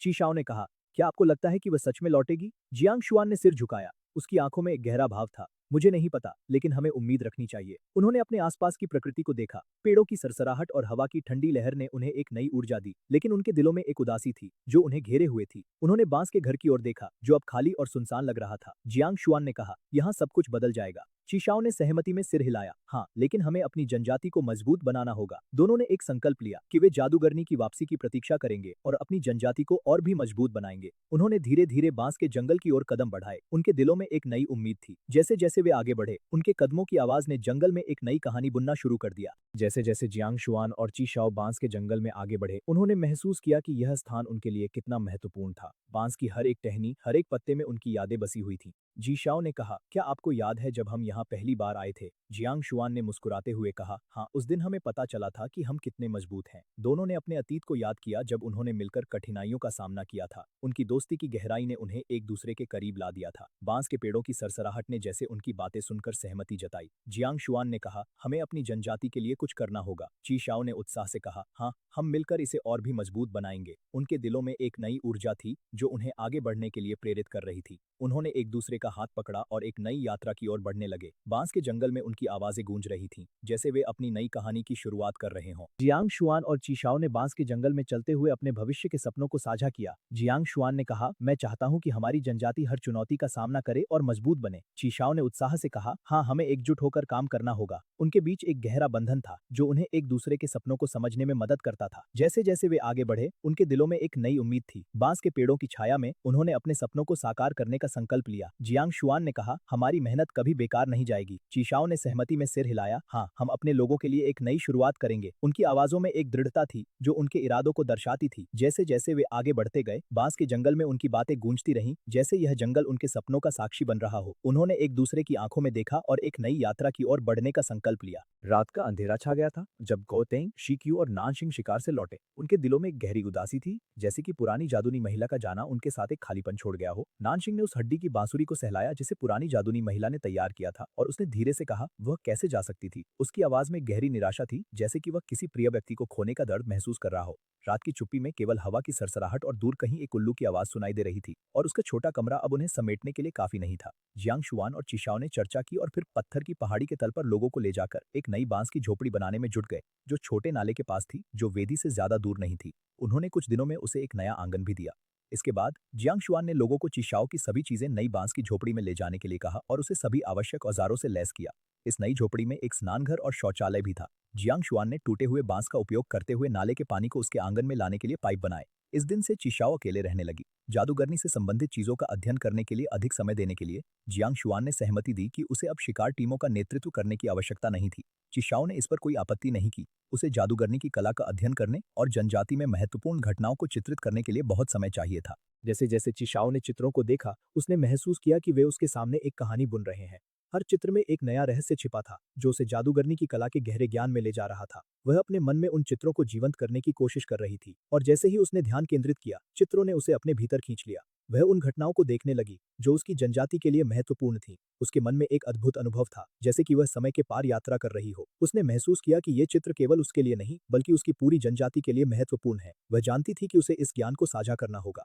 जैसे जैसे वह चित्रों के माध्यम से यात्रा कर रही थी, उसकी आंखों में चमक आ गई। उसने अपने भीतर की जादूगरनी को पहचान लिया और महसूस किया कि वह अब अकेली नहीं है। पुरानी जादुनी महिला की उपस्थिति उसके चारों ओर महसूस हो रही थी, जैसे कि वह उसे मार्गदर्शन कर रही हो। चीशाओ ने अपने दिल में एक नई शक्ति का अनुभव किया जो उसे आगे बढ़ने के लिए प्रेरित कर रही थी। चीशाओ ने अपने भीतर की जादूगरनी को पहचान लिया और महसूस किया कि यह उसके लिए केवल एक शुरुआत नहीं, बल्कि एक नई दिशा है। उसने अपने मन में ठान लिया कि वह इस ज्ञान को न केवल अपने लिए बल्कि अपनी पूरी जनजाति के लिए उपयोग करेगी। जैसे जैसे चित्रों ने उसे अपनी ओर खींचा, उसने अपने भीतर की शक्ति को महसूस किया। वह जानती थी कि उसे इस ज्ञान को समझने और अपने लोगों के साथ साझा करने की आवश्यकता है। उसने अपने नए बांस के घर में एक नई ऊर्जा का अनुभव किया, जैसे कि वह अपने भविष्य की ओर बढ़ रही हो। चीशाओ ने अपने चित्रों को ध्यान से देखा देखा और समझा कि ये केवल कला नहीं है, बल्कि उसकी पहचान और उसकी जनजाति की विरासत का हिस्सा है। उसने महसूस किया कि वह अब अकेली नहीं है। पुरानी जादुनी महिला की आत्मा उसके साथ है, उसे मार्गदर्शन कर रही है। चिशाओ ने अपने दिल में एक नई उम्मीद और साहस का अनुभव किया। उसने ठान लिया कि वह जादूगरनी की कला को समझेगी और अपनी जनजाति की भलाई के लिए इसका उपयोग करेगी। यह एक नई यात्रा थी, जिसमें वह अपने ज्ञान को बढ़ाने और अपने लोगों की मदद करने के लिए तैयार थी। चिड़ियों के चहचहाट के बीच जब वाइट जिंदा चुकतेगा जारी की दे खुद किलो के देखकर कतर खुद दिया वो स्यांग शुआन और गान सोंग खेत की मेड़ पर चलते हुए इन थपकी देने वाले फूलों को कीड़ों को खत्म करते हुए देख रहे थे। जियांग शुआन ने मुस्कुराते हुए कहा, पिछले सर्दी में जब बर्फ गिरी थी ये पौधे बर्फ से मर गए थे। मुझे लगा कि हमारी मेहनत बेकार गई, लेकिन अप्रत्याशित रूप से वे इस साल फिर से उगाए हैं। गान सोंग ने उत्तर दिया, हाँ, और वे पिछले साल से भी ज्यादा बढ़ रहे हैं। इन पौधों के साथ हमें इस साल फसलों को खाने वाले कीड़ों की चिंता नहीं करनी चाहिए। दोनों ही इन कीट खाने वाले पौधों से संतुष्ट थे, जो लगातार विभिन्न कीटों को खत्म कर रहे थे और खेतों में फसलों की रक्षा कर रहे थे। जियांग शुआन एक उपजाऊ भूमि के पास पहुंचा, फिर अपनी कमर से एक छोटे जानवर की खाल का थैला खोलते हुए उसमें से कुछ बीज निकाले जो लाल खजूर के समान थे, लेकिन चिकने और लाल थे। मैंने ये बीज काले दांत जनजाति के अभियान दल से 2 जोड़ी जंगली सुअर के दांतों के लिए व्यापार किए। उनकी जनजाति इन्हें रूबी कहती है, लेकिन मुझे लगता है कि रेड क्रिस्टल राइस नाम अधिक उपयुक्त है। जियांग शुआन ने रूबी बीजों का व्यापार करने के बाद एक बीज को पकाने की कोशिश की और पाया कि यह अनाज की फसलों के समान है। जब उसने इसकी छिलका उतारी तो एक अनाज जैसी सुगंध आई। उसने थोड़ा खाने की कोशिश की और सोचा कि इसका स्वाद चावल के समान है, लेकिन यह सामान्य चावल से अधिक सुगंधित और चिपचिपा था। जियांग शुआन ने गान सोंग की संतोषजनक बातचीत के बीच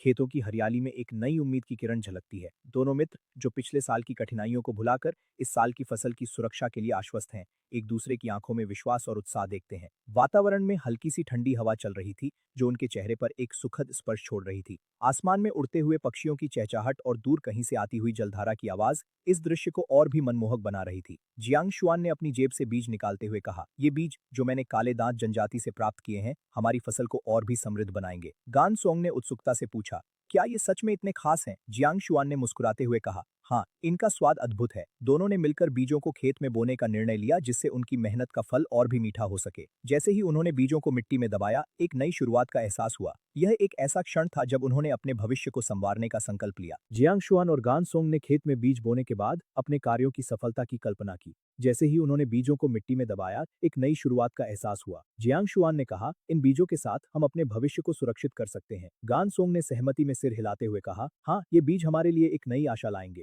दोनों ने अपने हाथों को मिट्टी में गहराई तक डालते हुए बीजों को सही तरीके से बोने का प्रयास किया। खेत में हरियाली का फैलाव और आसमान में उड़ते हुए पक्षियों की चहचहाहट इस क्षण को और भी खास बना रही थी। जियांग शुआन ने अपने दिल में एक नई उम्मीद महसूस की, जैसे कि ये बीज केवल मिट्टी में नहीं, बल्कि उनके सपनों में भी अंकुरित हो रहे हों। उन्होंने गान सोंग से कहा, हमारी मेहनत का फल हमें अवश्य मिलेगा। गान सोंग ने मुस्कुराते हुए कहा, हाँ, और हम इसे अपने बच्चों को भी सौंपेंगे। दोनों ने एक दूसरे की आंखों में विश्वास की चमक देखी, जो उनके भविष्य के प्रति आश्वस्त थी। इस दृश्य में खेत की हरियाली और आसमान की नीली छटा ने मिलकर एक अद्भुत सौंदर्य का निर्माण किया। जियांग शुआन ने गान सोंग ने जब लाल क्रिस्टल चावल के बीज बो दिए, तो वातावरण में एक नई आशा की लहर दौड़ गई। चारों ओर हरियाली थी और हल्की हवा में मिट्टी की खुशबू बसी हुई थी। जियांग शुआन ने अपने हाथों में बीजों को महसूस किया, जैसे वह किसी अनमोल वस्तु को छू रहा हो। गान सोंग की आंखों में चमक थी, जैसे वह किसी अद्भुत सपने को देखने जा रहा हो। मुखिया, क्या आप सोचते हैं कि ये बीज हमें वह सब देंगे जो हम चाहते हैं? उसने उत्सुकता से पूछा। जियांग शुआन ने गहरी सांस ली और कहा, यह बारिश हमारे लिए शुभ संकेत है। बारिश की बूंदें जैसे ही जमीन पर गिरी, उन्होंने एक नई ऊर्जा का संचार किया। जियांग शुआन ने अपने मन में यह सोचते हुए भविष्य की संभावनाओं की कल्पना की। क्या यह चावल वास्तव में उनकी जनजाति के लिए एक वरदान होगा? क्या वे इस फसल के माध्यम से समृद्धि प्राप्त कर सकेंगे? उसकी आंखों में एक चमक थी, जो उसकी उम्मीदों को दर्शा रही थी। गान सोंग ने कहा, चलो हम इसे देखने के लिए यहाँ बैठते हैं। दोनों ने एक पेड़ के नीचे बैठकर आसमान की ओर देखा, जहाँ बादल धीरे धीरे फैल रहे थे। यह एक नई शुरुआत का संकेत था और दोनों ने मिलकर उस पल को संजोया। बारिश की बूंदों ने धीरे धीरे मिट्टी को भिगो दिया और जियांग शुआन और गान सोंग ने उस दृश्य को ध्यान से देखा। जैसे जैसे बारिश की तीव्रता बढ़ी, चारों ओर की हरियाली और भी जीवंत हो उठी। जियांग शुआन ने मुस्कुराते हुए कहा, बिल्कुल, अगर यह फसल सफल होती है तो हम निश्चित रूप से और अधिक बीज बोएंगे।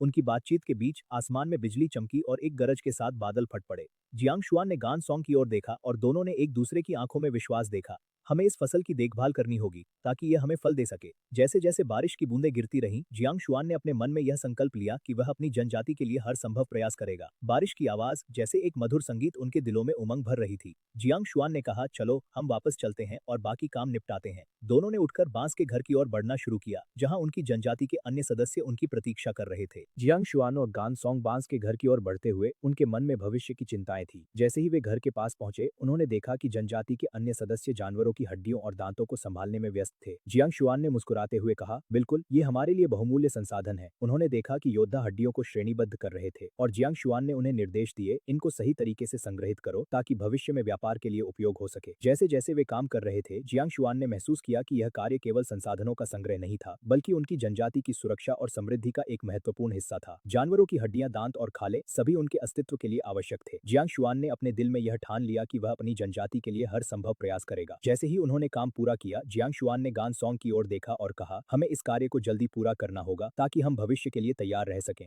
जियांग शुआन ने जनजाति के सदस्यों को निर्देश देते हुए जानवरों की हड्डियों और दांतों को व्यवस्थित करने में मदद की। जैसे ही उन्होंने काम करना शुरू किया, चारों ओर एक हलचल सी मच गई। जॉनदा तेजी से काम कर रहे थे और जियांग शुआन ने देखा कि हर कोई अपनी जिम्मेदारियों को निभाने में जुटा हुआ है। उसने कहा, इन हड्डियों को सही तरीके से संग्रहित करना जरूरी है ताकि हम भविष्य में इनका उपयोग कर सकें। गान सॉन्ग ने कहा, मुखिया, क्या हम इनका उपयोग औजार बनाने में कर सकते हैं? जियांग शुआन ने मुस्कुराते हुए कहा, बिल्कुल, ये हमारे लिए अनमोल संसाधन है। जैसे जैसे वे काम कर रहे थे, जियांग शुआन ने महसूस किया कि यह केवल संसाधनों का संग्रह नहीं था, बल्कि उनकी जनजाति की सुरक्षा और समृद्धि का एक महत्वपूर्ण हिस्सा था। जानवरों की हड्डियां, दांत और खालें सभी उनके अस्तित्व के लिए आवश्यक थे। जियांग शुआन ने अपने दिल में यह ठान लिया कि वह अपनी जनजाति के लिए हर संभव प्रयास करेगा। जैसे ही उन्होंने काम पूरा किया, जियांग शुआन ने गान सॉन्ग की ओर देखा और कहा, हमें इस कार्य को जल्दी पूरा करना होगा ताकि हम भविष्य के लिए तैयार रह सकें। इस दृढ़ संकल्प के साथ उन्होंने सभी को प्रेरित किया और सभी ने मिलकर काम करना शुरू किया। जंगली जानवरों की खालें, जो कि कुछ हद तक खराब हो चुकी थीं, उनके बारे में सोचते हुए जियांग शुआन ने देखा कि कई खालें विशाल गरुड़ द्वारा फटी हुई थीं। ये खालें लंबे समय तक खुली रहने के कारण के काटने की कोशिश की ताकि सूखने के बाद उन्हें कपड़ों में बदला जा सके। यह काम उन्हें 5 से 6 दिनों तक लगा। 1 मार्च को मौसम तेजी से गर्म होने लगा। बूम बूम बूम, इस ध्वनि के साथ पत्थर के पहाड़ के नीचे बांस के घर के अंदर चीशाओ मेहनत से औषधि पीस रही थी। उसने एक औषधि कूटने वाला मूसल पकड़ा हुआ था और सूखी जड़ी बूटियों को एक बड़े पत्थर के गड्ढे में डालकर लगातार पीस रही थी। यह बड़ा पत्थर उसने बड़ी मेहनत से खोजा था। इसके बीच में एक गहरा गड्ढा था जो एक प्राकृतिक पत्थर के मूसल के समान था। उसने कुछ योद्धाओं की मदद से इस पत्थर को बांस के घर के आंगन में लाने में सफलता पाई थी। गड्ढे को और चिकना करने के बाद इसे औषधि पीसने के लिए इस्तेमाल किया जाने लगा। वाइन जनजाति की जनसंख्या बढ़ने के कारण उसे अधिक औषधि पाउडर बनाने की आवश्यकता थी। शिकार दल को बाहर जाते समय औषधि की आवश्यकता होती थी और जनजाति के लोग भी बीमार पड़ने पर औषधि की मांग करते थे। जियांग शुआन ने खालों को साफ करने का काम शुरू किया। उसने ध्यान से उन खालों को देखा जो कि गरुड़ के हमले के बाद बुरी तरह से क्षतिग्रस्त हो गई थी। कुछ खालें तो इतनी फटी हुई थीं कि उनमें से मांस के छोटे छोटे टुकड़े लटक रहे थे। उसने अपने योद्धाओं को निर्देश दिया कि वे इन खालों को सावधानी से उठाएं और उन्हें गड्ढे में डालें। जैसे ही खालें गड्ढे में गईं, जियांग ने पौधों की राख को उन पर डालना शुरू किया। राख का हल्का सा धुआं हवा में फैल गया और उसने महसूस किया कि यह काम कितना महत्वपूर्ण है। खालों को नरम करने के लिए यह प्रक्रिया आवश्यक थी। वह सोचने लगा कि जब ये खालें सूख जाएंगी तो वे कितनी सुंदर दिखेंगी। उसने अपने हाथों को खालों पर चलाते हुए उनकी बनावट को महसूस किया। गर्मी बढ़ने लगी थी और उसके माथे पर पसीना आ रहा था, लेकिन वह अपने काम में पूरी तरह से डूबा हुआ था। उसके मन में एक दृढ़ संकल्प था कि वह इन खालों को कपड़ों में बदलकर अपनी जनजाति के लिए उपयोगी बनाएगा। जब खालें गड्ढे में भिगोई जा रही थी, तब ची शाओ अपने काम में व्यस्त थी। उसने औषधियों को पीसने के लिए एक विशेष तालमेल बनाया था। उसके हाथों की गति तेज थी और वह हर बार मूसल को पत्थर पर जोर से मारती थी। औषधियों की खुशबू हवा में फैल रही थी जो उसके मन को शांति दे रही थी। उसने सोचा कि यह औषधि कितनी महत्वपूर्ण है, खासकर जब शिकार दल बाहर जाते हैं। उसकी आंखों में एक चमक थी जब उसने सोचा कि उसकी बनाई हुई औषधि कितनी लोगों की मदद करेगी। बांस के घर के चारों ओर की हरियाली उसे प्रेरित कर रही थी। उसने अपने काम में और तेजी लाई और हर बार जब वह मूसल को पत्थर पर मारती तो एक गूंजती हुई आवाज सुनाई देती। यह आवाज उसे और भी प्रेरित कर रही थी। वह जानती थी कि उसकी मेहनत का फल जल्दी ही सामने आएगा। जियांग शुआन ने खालों को गड्ढे में भिगोने के बाद उन्हें सूखने के लिए बाहर रखा। उसने सोचा कि यह प्रक्रिया कितनी महत्वपूर्ण है। जैसे ही वह खालों को बाहर लाया, गर्मी ने उसे घेर लिया। उसने महसूस किया कि यह काम केवल शारीरिक नहीं बल्कि मानसिक भी था। उसे अपने कार्य की महत्ता का एहसास हुआ। उसने खालों को एक जगह पर व्यवस्थित किया और उन्हें सूखने के लिए छोड़ दिया। उसके मन में एक अद्भुत संतोष था। वह जानता था कि जब ये खालें सूख जाएंगी तो वे कितनी उपयोगी होंगी। उसने अपने चारों ओर देखा और उसे अपने जनजाति के लोगों की जरूरत का ख्याल आया। उसने सोचा कि उसकी मेहनत उनके लिए कितनी महत्वपूर्ण होगी। वह अपने काम में पूरी तरह से डूबा हुआ था और उसकी आंखों में एक चमक थी। उसने अपनी मेहनत को एक नई दिशा दी और अपने कार्य को सफल बनाने का संकल्प लिया। जियांग शुआन ने अपने विचारों को एक नई दिशा देने का निर्णय लिया। उसने सोचा कि अगर वह एक हाइड्रोलिक औषधि पीसने की मशीन बना सके तो यह न केवल चिशाओ की मेहनत को कम करेगा बल्कि उनके जीवन को भी आसान बना देगा। उसने अपनी कल्पनाओं में उस यंत्र की रूपरेखा तैयार की जिसमें पानी की शक्ति का उपयोग किया जाएगा। उसके मन में यह विचार तेजी से विकसित हो रहा था। वह सोचने लगा कि कैसे वह बांस की नलियों को जोड़कर एक ऐसा यंत्र बना सकता है जो औषधियों को आसानी से पीस सके। उसकी आंखों में एक चमक थी, जैसे किसी नए आविष्कार की संभावना उसके सामने आ रही हो। उसने अपने हाथों में मूसल को पकड़े हुए चीशाओ की ओर देखा। वह जानता था कि यह विचार कितना महत्वपूर्ण था। उसने चीशाओ से कहा, अगर हम एक मशीन बना सकें तो तुम्हें इस थकाऊ काम से मुक्ति मिल जाएगी। चीशाओ ने उसकी आंखों में उत्साह देखा और मुस्कुराई। वह समझ गई कि जियांग शुआन का यह विचार उनके जीवन में एक नई सुबह ला सकता है। दोनों ने मिलकर इस विचार पर चर्चा की और उनके बीच एक नई ऊर्जा का संचार हुआ। जियांग शुआन और चीशाओ ने अपने हाइड्रोलिक औषधि पीसने की मशीन का निर्माण पूरा कर लिया। जैसे ही उन्होंने यंत्र को चालू किया, एक नई ऊर्जा का संचार हुआ। पानी की धारा ने बांस की नलियों के माध्यम से बहते हुए औषधियों को पीसना शुरू कर दिया। चीशाओ की आंखों में खुशी की चमक थी और जियांग शुआन के चेहरे पर गर्व का भाव था। उन्होंने देखा कि उनकी मेहनत और समर्पण का फल अब सामने था। यंत्र की आवाज ने वातावरण में एक नई धुन बिखेर दी। चीशाओ ने कहा, देखो यह काम कर रहा है। जियांग शुआन ने मुस्कुराते हुए कहा, हमने यह कर दिखाया। दोनों ने एक दूसरे की ओर देखा और उनके दिलों में संतोष और खुशी का अनुभव हुआ। यह केवल एक मशीन नहीं थी, बल्कि उनके सपनों की साकारता थी। उन्होंने एक दूसरे को गले लगाया और उस क्षण में उन्होंने अपने भविष्य की नई संभावनाओं को देखा। यह यंत्र उनके जीवन में एक नई सुबह लेकर आया था। जल शक्ति मानवता द्वारा हार्नेस की गई सबसे प्राचीन प्राकृतिक शक्तियों में से एक है। विधि इकेश स्ट्रॉन्ग दाउस पिगतौने क्योंकि छेनिंग सब तक हो से वर्किंग इन उपकरण को भाई जा काम का पीसे मैं जिलानी शुआन जैसे आधे कुशल व्यक्ति के लिए यह संभव नहीं है। फिर भी जियांग शुआन की इच्छा है कि वह एक जल शक्ति उपकरण बनाए जो औषधियों को पीस सके। वह धैर्यपूर्वक पत्थर की कुट्टी में औषधियों को पीसते हुए चीशाओ से कहते हैं, मुझे अचानक एक विचार आया है जो औषधियों को स्वचालित रूप से पीसने में मदद करेगा। अगर हम इसे बना सकें तो तुम्हें भविष्य में इतनी मेहनत नहीं करनी पड़ेगी। चीशाओ जिज्ञासा पूर्वक पूछती है, सच में यह कैसा दिखता है? जियांग शुआन ने दो लकड़ियों को उठाते हुए समझाया, देखो हम मजबूत लकड़ी को एक बीम के रूप में उपयोग करते हैं, एक सिरे को खोखला बनाते हैं और दूसरे सिरे पर एक मूसल लगाते हैं। फिर मुझे केवल इस लकड़ी के मध्य को सहारा देना है और खोखले सिरे को एक जल बांस के नीचे रखना है। जल खोखले में भर जाएगा जिससे बीम का वह सिरा नीचे जाएगा जबकि मूसल वाला सिरा ऊपर उठेगा। जब जल अपने आप बह जाएगा तो खोखला ऊपर उठेगा और मूसल वाला सिरा पत्थर की कुट्टी पर औषधियों को पीसने के लिए नीचे आएगा। यह सबसे सरल लीवर सिद्धांत का उपयोग करता है जिससे मानव श्रम को जल शक्ति से प्रतिस्थापित किया जा सकता है, जिससे औषधियों का निरंतर पीसना संभव हो जाता है। वास्तव में यह केवल औषधियों के लिए नहीं है, भविष्य में अनाज या अन्य वस्तुओं को भी पीसा जा सकता है। जियांग शुआन की आंखों में एक चमक थी जब उसने चिशाओ को अपने विचार के बारे में बताया। उसकी कल्पना में एक ऐसा उपकरण था जो न केवल औषधियों को पीसने में मदद करेगा बल्कि जीवन को भी सरल बनाएगा। चिशाओ की जिज्ञासा और उत्साह ने जियांग शुआन को और प्रेरित किया। उसने अपनी कल्पना को विस्तार से बताया, जैसे कि वह एक कलाकार हो जो अपने चित्र को जीवन में उतार रहा हो। सोचो, जब पानी खोखले में भरेगा तो वह बीम को नीचे की ओर धकेल देगा और मूसल अपने आप पत्थर की कुट्टी पर गिर जाएगा। उसकी आवाज में एक उत्साह था जो चिशाओ को भी प्रभावित कर रहा था। यह न केवल हमें मेहनत से बचाएगा बल्कि हमें और भी समय देगा जिसे हम अन्य कार्यों में लगा सकते हैं। चिशाओ ने उसकी बातों को ध्यान से सुना और उसके मन में विचारों की लहरें उठने लगी। उसने जियांग शुआन से पूछा, क्या यह सच में काम करेगा? जियांग शुआन ने मुस्कुराते हुए कहा, हाँ, यह काम करेगा। हमें बस इसे बनाने की आवश्यकता है। उस क्षण में दोनों के बीच एक नई ऊर्जा का संचार हुआ। जैसे जैसे वे अपने विचारों में खोते गए, वातावरण में एक नई आशा और उत्साह का संचार होने लगा। चुफो ने कहा, यह तो बहुत अच्छा लग रहा है, क्या मुझे कुछ करना है? जियांग शुआन ने मुस्कुराते हुए उत्तर दिया, यह एक साधारण काम है, मैं इसे खुद कर सकता हूँ, तुम अपने काम में लग जाओ। ची शाओ ने सिर हिलाते हुए कहा, ठीक है, अगर तुम्हें मदद की जरूरत हो तो मुझे बता देना। जियांग शुआन ने सिर हिलाया और ची शाओ को अपने कार्यों में व्यस्त कर दिया। जैसे ही ची शाओ बांस के जंगल से बाहर निकला, एक नई ऊर्जा के साथ उसने अपने कदम बढ़ाए। वह जनजाति के दक्षिण की ओर जंगल में प्रवेश किया। जंगल की हरियाली में घुलते हुए उसने अपने चारों ओर की आवाजों को सुना, माइनस पक्षियों की चहचहाहट, पत्तों की सरसराहट और दूर से आती जलधारा की मधुर ध्वनि। उसने लंबे समय तक खोजबीन की और अंततः एक विशाल पेड़ को देखा जिसका व्यास एक चेहरे के बेसिन के बराबर था। उसने दो वंडरर्स को बुलाया और एक पत्थर की चाकू से पेड़ के तने के पास दो गड्ढे खोदने लगे। गड्ढों में गर्म कोयले को डालते हुए वह सोच रहा था कि यह जनजाति का पारंपरिक तरीका है। वंडरर्स ने गन्ने की नलियों का उपयोग करके कोयले पर हवा फेंकी जिससे आग तेजी से भड़कने लगी। यह विधि बड़े पेड़ों को काटने के लिए बहुत प्रभावी थी। छोटे पेड़ों पर पत्थर की कुल्हाड़ी का उपयोग करना धीमा था और बड़े पेड़ों पर तो यह और भी थकाने वाला था। हवा फेंकने की इस विधि से जल्दी से पेड़ के दिल को जलाया जा सकता था और फिर कुछ वारों से पेड़ को गिराया जा सकता था। दोनों वंडरर्स ने लंबे समय तक हवा फेंकी और अंततः पेड़ के दिल को जला दिया। फिर जियांग शुआन ने पत्थर की कुल्हाड़ी उठाई और अब खोखले पेड़ को काटने लगा। जैसे ही पेड़ गिरा, जियांग शुआन ने महसूस किया कि उसके चारों ओर का वातावरण बदल गया है। धूल के बादल ने एक अद्भुत दृश्य उत्पन्न किया था और सूरज की किरणें उस धूल में से छन कर आ रही थीं, जैसे कि स्वर्ग से कोई आशीर्वाद मिल रहा हो। जियांग शुआन ने अपने हाथों को ऊपर उठाया और गहरी सांस ली। उसकी छाती में गर्व और संतोष का अनुभव हो रहा था। उसने सोचा, हमारी मेहनत रंग लाई। पेड़ के गिरने के बाद वह उस विशाल तने के पास गया, जो अब उनके कार्य का प्रतीक बन चुका था। उसने अपने हाथों से उसकी छाल को छुआ और उसे महसूस हुआ कि यह पेड़ कितनी कहानियां अपने में समेटे हुए था। उसके मन में विचार आया कि यह पेड़ न केवल लकड़ी का स्रोत था, बल्कि यह उनकी संस्कृति और परंपराओं का भी प्रतीक था। जियांग शुआन ने अपने वानरर्स को बुलाया और कहा, इस पेड़ को काटने के बाद हमें इसका सही सम्मान करना चाहिए। उन्होंने सभी को इकट्ठा किया और पेड़ के चारों ओर एक वृत्त बनाया। जियांग शुआन ने अपनी आवाज ऊंची की, यह पेड़ हमारे लिए जीवन का प्रतीक है। सभी ने सहमति में सिर हिलाया और एक नई ऊर्जा के साथ उन्होंने पेड़ के तने को देखना शुरू किया। जियांग शुआन ने अपने वंडर्स के साथ मिलकर पेड़ के तने के चारों ओर खड़े होकर एक नई योजना बनाने का निर्णय लिया। उन्होंने कहा, हम इस लकड़ी का उपयोग केवल अपने घरों के लिए नहीं करेंगे, बल्कि इसे हमारे बच्चों के लिए भी संरक्षित करेंगे।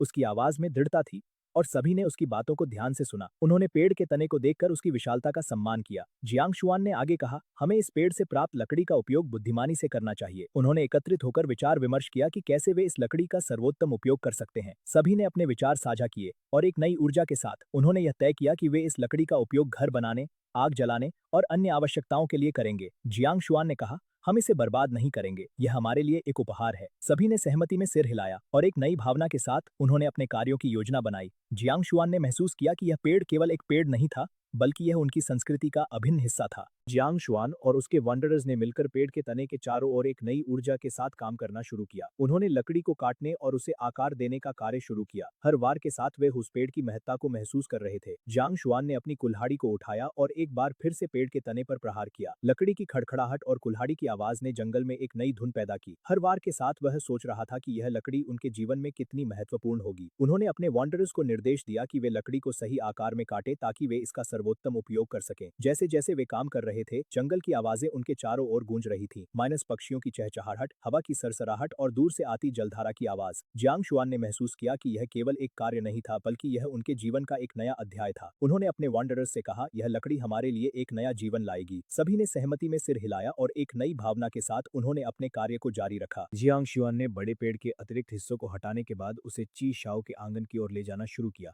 उसकी आंखों में एक दृढ़ संकल्प था, जैसे वह किसी महत्वपूर्ण कार्य को अंजाम दे गए थे और वह अपने औजारों के साथ एकाग्रता से काम कर रहा था। फिर उसने गिराए गए पेड़ के सबसे बड़े सिरे को लिया और उसमें एक गहरा पानी का ट्रॉफ जलाने के लिए तैयार किया। जलाने के दौरान उसने चारों ओर की जगह को गीली मिट्टी से ढक दिया, केवल उस हिस्से को छोड़कर जिसे जलाना था। यह विधि सुनिश्चित करती थी कि पेड़ के अन्य हिस्से नहीं जलें, केवल आवश्यक भाग ही जलता। जलने के बाद उसने पेड़ के पतले हिस्से में एक छोटा खोखला बनाया, उसमें कोयला रखा और एक बांस की नली से जोर से फूंका, जिससे एक बड़ा छिद्र बन गया। उसके बाद उसने एक छोटे तने के टुकड़े को खोजा और उसे पत्थर की कुल्हाड़ी से मूसल के आकार में तराशा और उसे पेड़ के छिद्र में डाल दिया। फिर उसने बहुत सारा रेजिन इकट्ठा किया, उसे एक मिट्टी के बर्तन में गर्म किया, राख मिलाई और उन्हें एक साथ मिलाकर एक चिपकने वाला पदार्थ बनाया, जिसे उसने लकड़ी के मूसल और पेड़ के बीच के छिद्र में डाला, जिससे दोनों को मजबूती से जोड़ दिया। अंत में उसने पानी के ट्रॉफ और लकड़ी के मूसल के साथ पेड़ को सहारा देने वाले तने पर रखा। मूसल वाला हिस्सा लंबा और पानी का ट्रॉफ वाला हिस्सा छोटा रखा। लगातार समायोजन के बाद जियांग शुआन ने सबसे उपयुक्त सहारा बिंदु पाया और उस स्थान पर एक कटाव बनाया, जिससे यह सहारा बिंदु के कटाव के साथ इंटरलॉक हो गया। इस प्रकार विस्थापन को रोक दिया। जियांग शुआन ने जब पानी के ट्रॉफ को जलाने का कार्य शुरू किया, तो उसकी आंखों में एक अद्भुत चमक थी। चारों ओर की मिट्टी में हल्की नमी थी और हवा में लकड़ी की जलने की खुशबू फैल रही थी। उसने ध्यानपूर्वक गीली मिट्टी को चारों ओर फैलाया ताकि केवल जलने वाला हिस्सा ही उजागर रहे। जैसे ही आग ने लकड़ी को छुआ, एक हल्की सी क्रैकलिंग की आवाज सुनाई दी, जो उसके दिल की धड़कनों के साथ मिलकर एक अद्भुत संगीत बना रही थी। वह अपने हाथों से आग की लपटों को नियंत्रित कर रहा था और उसकी मेहनत का फल धीरे धीरे सामने आ रहा था। जलने के साथ साथ लकड़ी की गंध और धुएं का एक हल्का सा बादल उसके चारों ओर फैलने लगा। उसने अपने मन में सोचा कि यह प्रक्रिया कितनी महत्वपूर्ण है और कैसे यह उसके द्वारा बनाई गई औषधि के लिए एक महत्वपूर्ण उपकरण बनेगा। जब उसने देखा कि ट्रॉफ का आकार सही हो गया है, तो उसने एक गहरी सांस ली और संतोष की भावना से भर गया।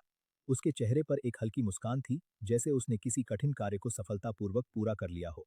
यह क्षण उसके लिए एक नई शुरुआत का प्रतीक था और उसने अपने अगले कदम की योजना बनानी शुरू की। जलने के बाद जियांग शुआन ने पेड़ के पतले हिस्से में एक छोटा खोखला बनाने का कार्य शुरू किया। उसके हाथों में एक बांस की नली थी, जिससे वह कोयले को जलाने के लिए हवा दे रहा था। जैसे ही उसने फूंका, एक हल्की सी आवाज आई और कोयला तेजी से जलने लगा। उसके चेहरे पर एक गंभीरता थी, जैसे वह किसी अनमोल खजाने को खोजने की कोशिश कर रहा हो। खोखले में आग की लपटें उठ रही थीं और उसके चारों ओर का वातावरण गर्म हो गया था। उसने महसूस किया कि यह क्षण उसके लिए कितना महत्वपूर्ण था क्योंकि यह उसके द्वारा बनाए गए औषधि पीसने वाले यंत्र का एक महत्वपूर्ण हिस्सा था। वह अपने कार्य में पूरी तरह से डूबा हुआ था और उसके मन में केवल एक ही विचार था, माइनस सफलता। जैसे ही उसने एक बड़ा छिद्र बनाया, उसकी आंखों में चमक आ गई। यह उसकी मेहनत का फल था और उसने अपने कार्य को सफलतापूर्वक पूरा किया। उसके दिल में गर्व की भावना थी और उसने अपने काम को देखकर एक संतोषजनक मुस्कान दी। यह क्षण उसके लिए एक नई उपलब्धि का प्रतीक था और उसने अपने अगले कदम के लिए तैयारी शुरू की। जियांग शुआन ने एक छोटे तने के टुकड़े को खोजा और उसे पत्थर की कुल्हाड़ी से मूसल के आकार में तराशना शुरू किया। उसकी आंखों में एक अद्भुत उत्साह था, जैसे वह किसी महान कार्य को अंजाम देने जा रहा हो। लकड़ी की खुरदुरी सतह पर कुल्हाड़ी की आवाज गूंज रही थी और हर वार के साथ वह अपने लक्ष्य के करीब पहुंच रहा था। उसने अपने हाथों से लकड़ी को छुआ और उसकी ठंडी सतह ने उसे एक नई ऊर्जा दी। जैसे जैसे मूसल का आकार बनता गया, उसके मन में संतोष की भावना बढ़ने लगी। उसने महसूस किया कि यह छोटा सा टुकड़ा उसके द्वारा बनाए गए यंत्र का एक महत्वपूर्ण हिस्सा बनने जा रहा है। जब उसने मूसल को सही आकार में तराश लिया तो उसने उसे पेड़ के छिद्र में डाल दिया। यह क्षण उसकी मेहनत और समर्पण का फल था और उसने अपने अगले कदम के लिए तैयारी शुरू की। जियांग शुआन ने जब मूसल को पेड़ के छिद्र में डाला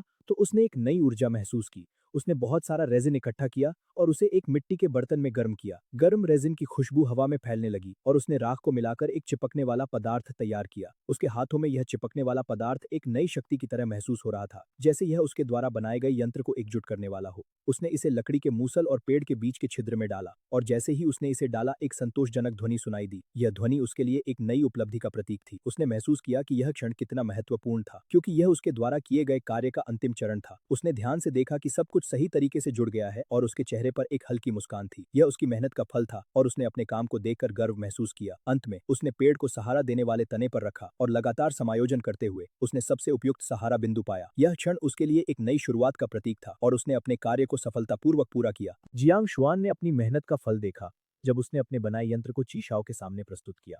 उसकी आंखों में गर्व की चमक थी, जैसे उसने कोई अद्भुत कृति बनाई हो। ची शाओ ने ध्यान से यंत्र का निरीक्षण किया। उसकी आंखें चमक उठी जब उसने देखा कि यह यंत्र कितनी सरलता से काम करता है। पानी की धारा जो बांस की ट्यूब से बह रही थी, एक संगीत की तरह सुनाई दे रही थी और मूसल की आवाजें जैसे एक ताल पर गूंज रही थीं। यह तो अद्भुत है, ची शाओ ने कहा। उसकी आवाज में उत्साह था। यह यंत्र हमें दिन रात औषधि पीसने में मदद करेगा, जबकि हम आराम कर सकते हैं। जियांग शुआन ने मुस्कुराते हुए कहा, हाँ, यह यंत्र हमारे लिए बहुत उपयोगी होगा। दोनों ने मिलकर यंत्र की कार्यप्रणाली का आनंद लिया, जैसे वे किसी नई खोज का जश्न मना रहे हों। चारों ओर का वातावरण शांत था, केवल पानी की आवाज और मूसल की गूंज सुनाई दे रही थी।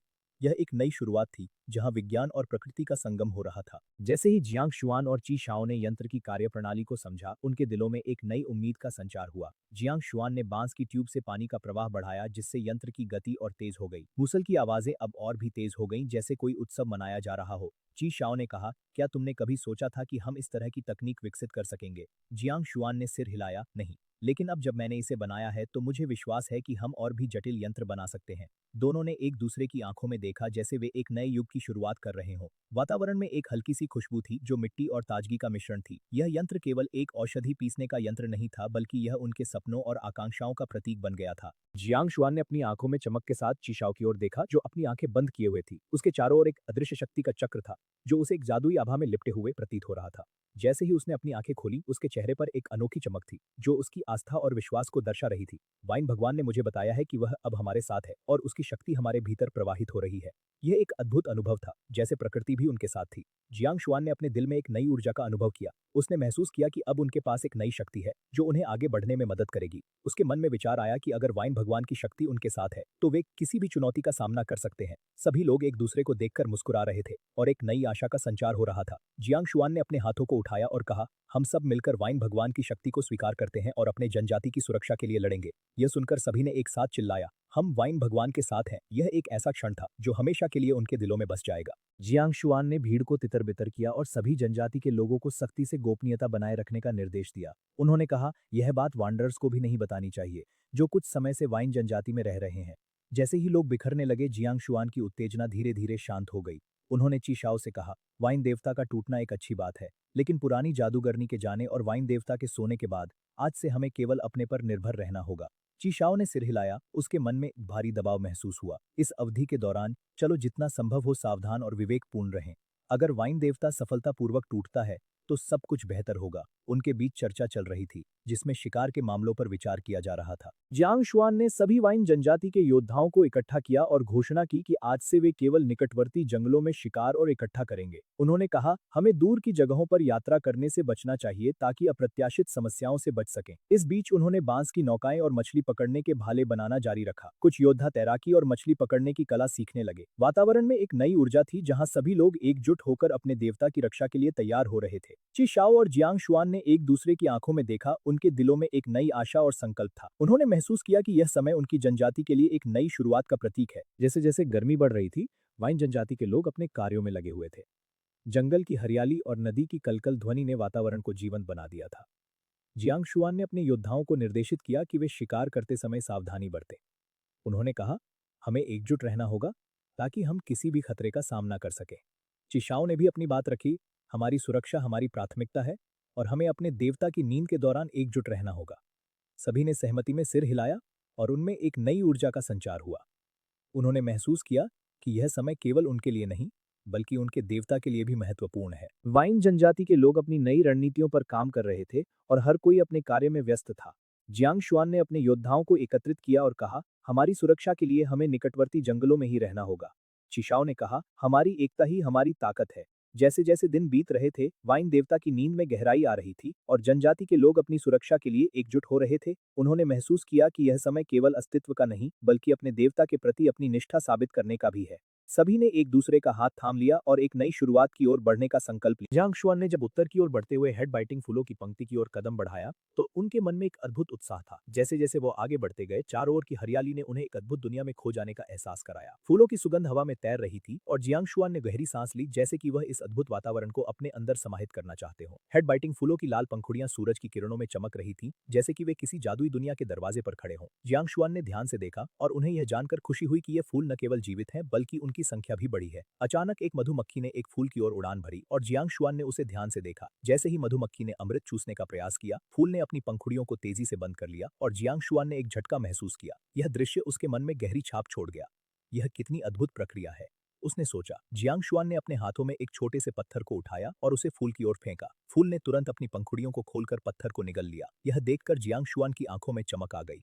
यह सच में एक खतरनाक पौधा है, उसने मन ही मन कहा। इस अनुभव ने उसे और भी उत्साहित कर दिया। उसने सोचा कि अगर ये पौधे जनजाति की रक्षा कर सकते हैं, तो उनकी शक्ति का उपयोग कैसे किया जा सकता है। जियांग शुआन ने अपने मन में एक योजना बनाई जिससे वह इन अद्भुत पौधों का अधिकतम लाभ उठा सकें। जियांग शुआन ने अपने विचारों में खोते हुए हेड बाइटिंग फूलों के बीच से गुजरते हुए अपने भविष्य की योजनाओं के बारे में सोचना शुरू किया। वह सोचने लगे कि कैसे इन फूलों की अद्भुत विशेषताओं का उपयोग जनजाति की सुरक्षा के लिए किया जा सकता है। अगर मैं इन फूलों को सही तरीके से प्रशिक्षित कर सकूं, तो ये हमारी रक्षा कर सकते हैं, उन्होंने मन में कहा। जैसे ही वह आगे बढ़े, उन्होंने अपने चारों ओर के वातावरण को महसूस किया। हवा में हल्की सी ठंडक थी जो उनके चेहरे पर एक सुखद स्पर्श छोड़ रही थी। जियांग शुआन ने अपने हाथों से एक पत्ते को छुआ और उसकी चिकनाई ने उन्हें एक नई ऊर्जा का एहसास कराया। उन्होंने सोचा कि अगर वह इन पौधों को और अधिक विकसित कर सके, तो वे न केवल जनजाति की रक्षा करेंगे, बल्कि उनके लिए भोजन भी प्रदान करेंगे। ये पौधे हमारे लिए कितने महत्वपूर्ण हैं, उन्होंने महसूस किया। जियांग शुआन ने अपने मन में एक दृढ़ संकल्प बनाया कि वह इन पौधों की देखभाल करेंगे और उन्हें विकसित करेंगे। तभी अचानक एक तेज आवाज सुनाई दी। जियांग शुआन ने चौंक कर देखा कि एक बड़ा पक्षी आसमान में उड़ रहा था। उसने तुरंत अपनी आंखें उठाईं और पक्षी की दिशा में ध्यान केंद्रित किया। पक्षी की विशाल परछाई ने उसे एक नई चुनौती का एहसास कराया। क्या यह पक्षी हमारे पौधों के लिए खतरा है, उसने सोचा। जियांग शुआन ने अपने दिल की धड़कन को महसूस किया और वह पक्षी की दिशा में तेजी से बढ़ने लगा। जियांग शुआन ने पक्षी को दूर भगाने के बाद एक गहरी सांस ली और अपने चारों ओर के वातावरण को महसूस किया। उन्होंने देखा कि पक्षी अब उड़ चुका था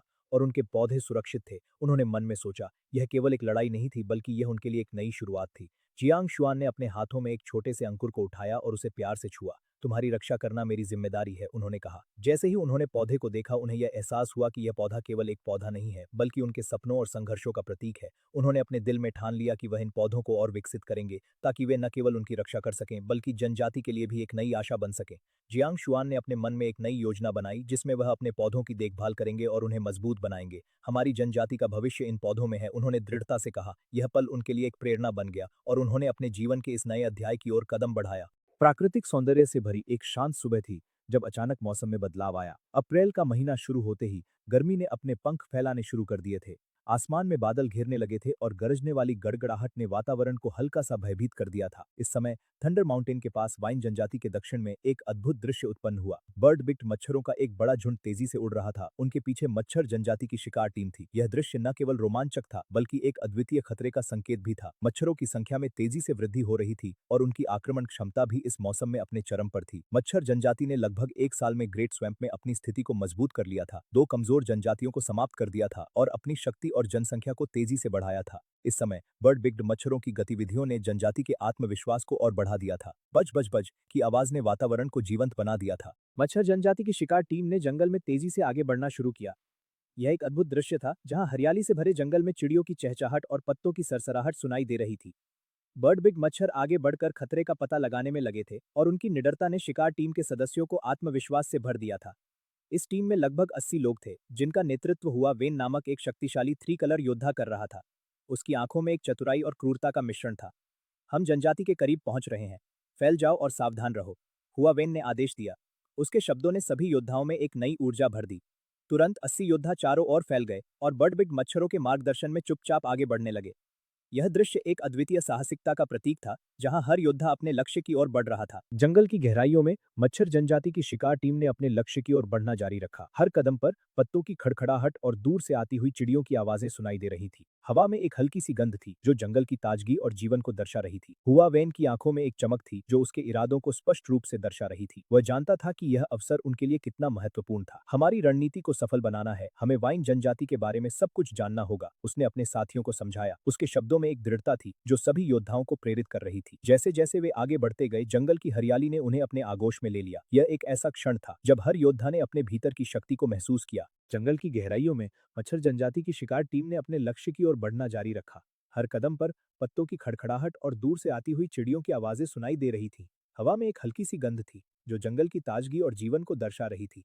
हुआ वैन की आंखों में एक चमक थी जो उसके इरादों को स्पष्ट रूप से दर्शा रही थी। वह जानता था कि यह अवसर उनके लिए कितना महत्वपूर्ण था। हमारी रणनीति को सफल बनाना है, हमें वाइन जनजाति के बारे में सब कुछ जानना होगा, उसने अपने साथियों को समझाया। उसके शब्दों में एक दृढ़ता थी जो सभी योद्धाओं को प्रेरित कर रही थी। जैसे जैसे वे आगे बढ़ते गए, जंगल की हरियाली ने उन्हें अपने आगोश में ले लिया। यह एक ऐसा क्षण था जब हर योद्धा ने अपने भीतर की शक्ति को महसूस किया।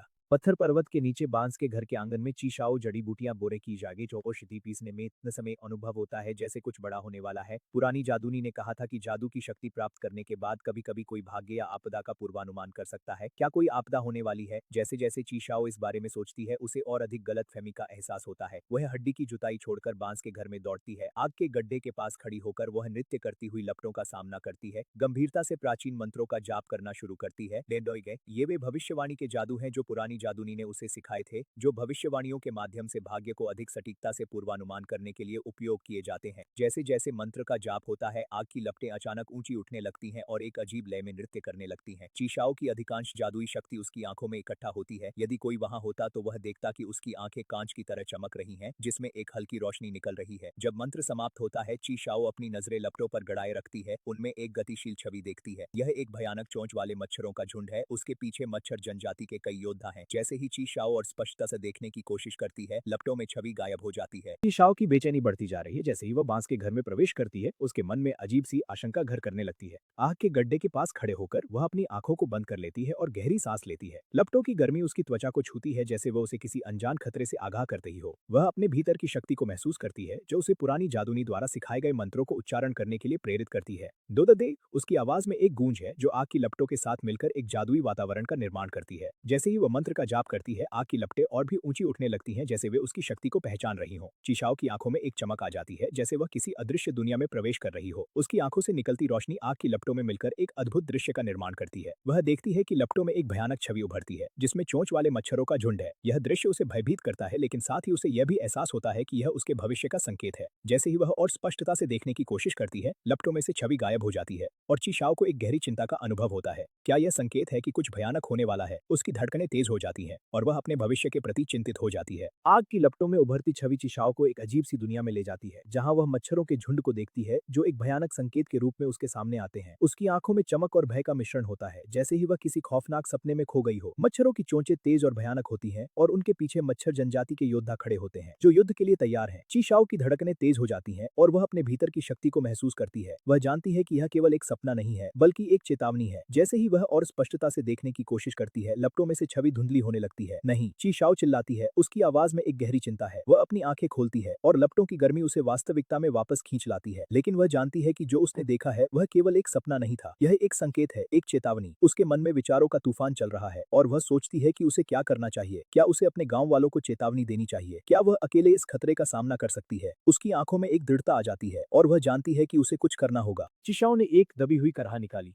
उसके मुंह के कोने से खून की एक बूंद बहने लगी। भविष्यवाणी करने की ऐसी चेतावनियों की परवाह नहीं की। उसने अपने मुंह से खून पोंछा और जल्दी से बांस के घर से बाहर दौड़ी ताकि जियांगशुआन को ढूंढ सके। इस समय जियांगशुआन लोगों को नहरें खोदने के लिए नेतृत्व कर रहा था, जो सूखे के दौरान खेतों में सिंचाई के लिए और बारिश को जल्दी से निकालने के लिए आवश्यक थी, जो फसल की खेती के लिए बहुत महत्वपूर्ण थी। मुखिया चिशाओ तेजी से जियांगशुआन के पास दौड़ी। इस समय जियांगशुआन मिट्टी खोद रहा था, कीचड़ में सना हुआ। क्या हो रहा है? जियांगशुआन ने चिशाओ को इतनी घबराई हुई स्थिति में रेयरली देखा था। वो हमेशा दूसरों की तुलना में अधिक संयमित रहती थी। मच्छर जनजाति फिर से आ रही है और बड़ी संख्या में। चिशाओ के शब्दों ने सभी को तनाव में डाल दिया, जिसमें जियांगशुआन भी शामिल था। दिव्य बेल सोने में चली गई है, पुरानी जादूगरनी चली गई है और अगर मच्छर जनजाति बड़े पैमाने पर हमला करती है तो वे इसका सामना कैसे करेंगे? जियांगशुआन आधी खोदी गई नहर से कूदता है। चिल्लाते हुए सभी तुरंत बांस के घर में लौटे। एक पल में पूरी बेल जनजाति, चाहे योद्धा हो या भटकने वाले, अपने काम छोड़ देते हैं, अपने औजार उठाते हैं और वापस दौड़ते हैं। जियांगशुआन ने छूसू हाथ धोकर हड्डी के हल को उठाया और चिशाओ के पीछे दौड़ा, पूछते हुए क्या वास्तव में हो रहा है? चिशाओ ने कुछ समय से जनजाति को नहीं छोड़ा है। रक्षक योद्धाओं ने कोई चेतावनी नहीं दी है और चिड़िया चोंच वाले मच्छर नहीं दिखाई दिए हैं। चिशाओ को मच्छर जनजाति के आने का कैसे पता चला? निश्चित रूप से जियांगशुआन जानता था कि चिशाओ ऐसे गंभीर मामलों में मजाक नहीं करेगी। चिशाओ ने जल्दी से समझाया, मैंने पुरानी जादूगरनी से भविष्यवाणी सीखी। आज जब मैं अपने काम में व्यस्त था जनजाति को उपलब्धियों उठियानिगे कम्युनी zamkes helden kamen gekriegen jama ang kajum ko lexilla that's a powerful hapa god ya kalli ya adegaj akol du gensia mazum sebit mit danke sero hazit ya gaf anjaka data kan ne kevin ta shila ki twashat sa change vida tet omzik del hashmo ye kanamane but some minga kobe bit self sanati hold la gafas dai pasani jawato kom kai kari chutada da amaka it can say kami to chi chi but don bakana ka tsocho hot the final chanjati tel botan ka tso sitio a janki tundo de sandoba kan toka project asa chanjata din ko yadi seko look as me setting up kafin we connect kan of the quadinaza da kobe kapacha sachante Anjoizer Shabazata Ifrat in Dorian, and the parts of Inzet the candidates and Tankat Ganateka Tatan. Namdacha shouldn't cogitate and set us up and taught the veer, then that sounds quite a tender. Games of the unknown sword in South Twitch gets up at Tuning Rapid on the top together. I've right hands with Janjati goes coaching. And Zap campus of the tools had in a kiss at Hebata got in a kid of Chateau hit. Passport had number twins IT of Dachi Pachim Pajan the Tate House out to jumping out. Here on showing the Dunkada Thompson Eve Grandmother and Sito on the temple those hearts with such a genetic thought that Tom Curse is mountain gold needle. But I got on Chapa des outside that and touch at the out. What happens because a yacht up a dolly goes has a deal so I don't know.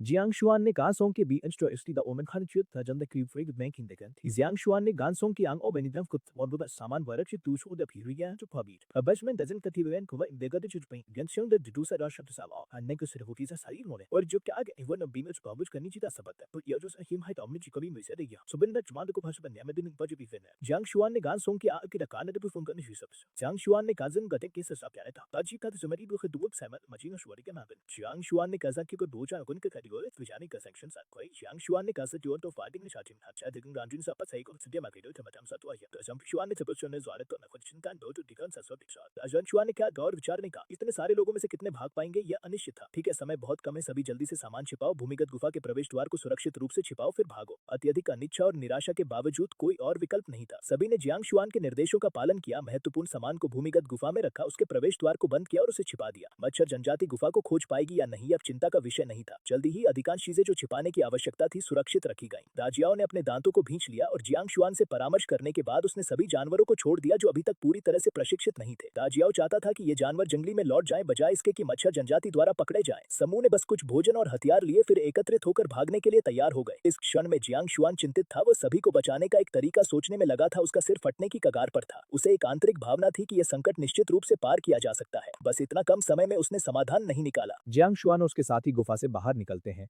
उनकी आंखों में एक अदृश्य भय है। जैसे ही वे बाहर आते हैं, एक ठंडी हवा उनके चेहरे पर लगती है, जैसे कि प्रकृति भी उनके संकट को समझती हो। जियांग शुआन ने सभी को इकट्ठा किया और एक बार फिर से कहा, हमें जल्दी करना होगा। उसकी आवाज में एक गहरी चिंता थी, लेकिन उसके चेहरे पर एक दृढ़ता भी थी। गानसोंग ने कहा, मुखिया, हम कहाँ जाएंगे? जियांग शुआन ने एक पल के लिए सोचा, फिर कहा, हम जंगल में छिपेंगे, जंगल की गहराई में, जहां मच्छर जनजाति की पहुंच नहीं होगी। सभी ने सहमति में सिर हिलाया, लेकिन उनके दिलों में एक अनिश्चितता थी। जैसे ही वे जंगल की ओर बढ़े, जियांग शुआन ने महसूस किया कि हर कदम उनके लिए एक चुनौती थी। पेड़ों की शाखाएं उनके चेहरे पर लगती थीं और जमीन पर पत्तों की खड़खड़ाहट उनके कानों में गूंज रही थी। अचानक एक तेज आवाज सुनाई दी, जैसे कोई जानवर उनके पास से भाग रहा हो। सभी ने चौंक कर देखा, लेकिन जियांग शुआन ने कहा, चुप रहो। उसकी आवाज में एक आदेश था। वे धीरे धीरे आगे बढ़े, जैसे कि कोई अनजान खतरा उनके पीछे था। जियांग शुआन का मन चिंतित था। वह सोच रहा था कि क्या वे सच में सुरक्षित होंगे, क्या मच्छर जनजाति उन्हें खोज लेगी। ये विचार उसके मन में घूम रहे थे और उसकी धड़कन तेज हो गई, जैसे कि खतरे का संकेत।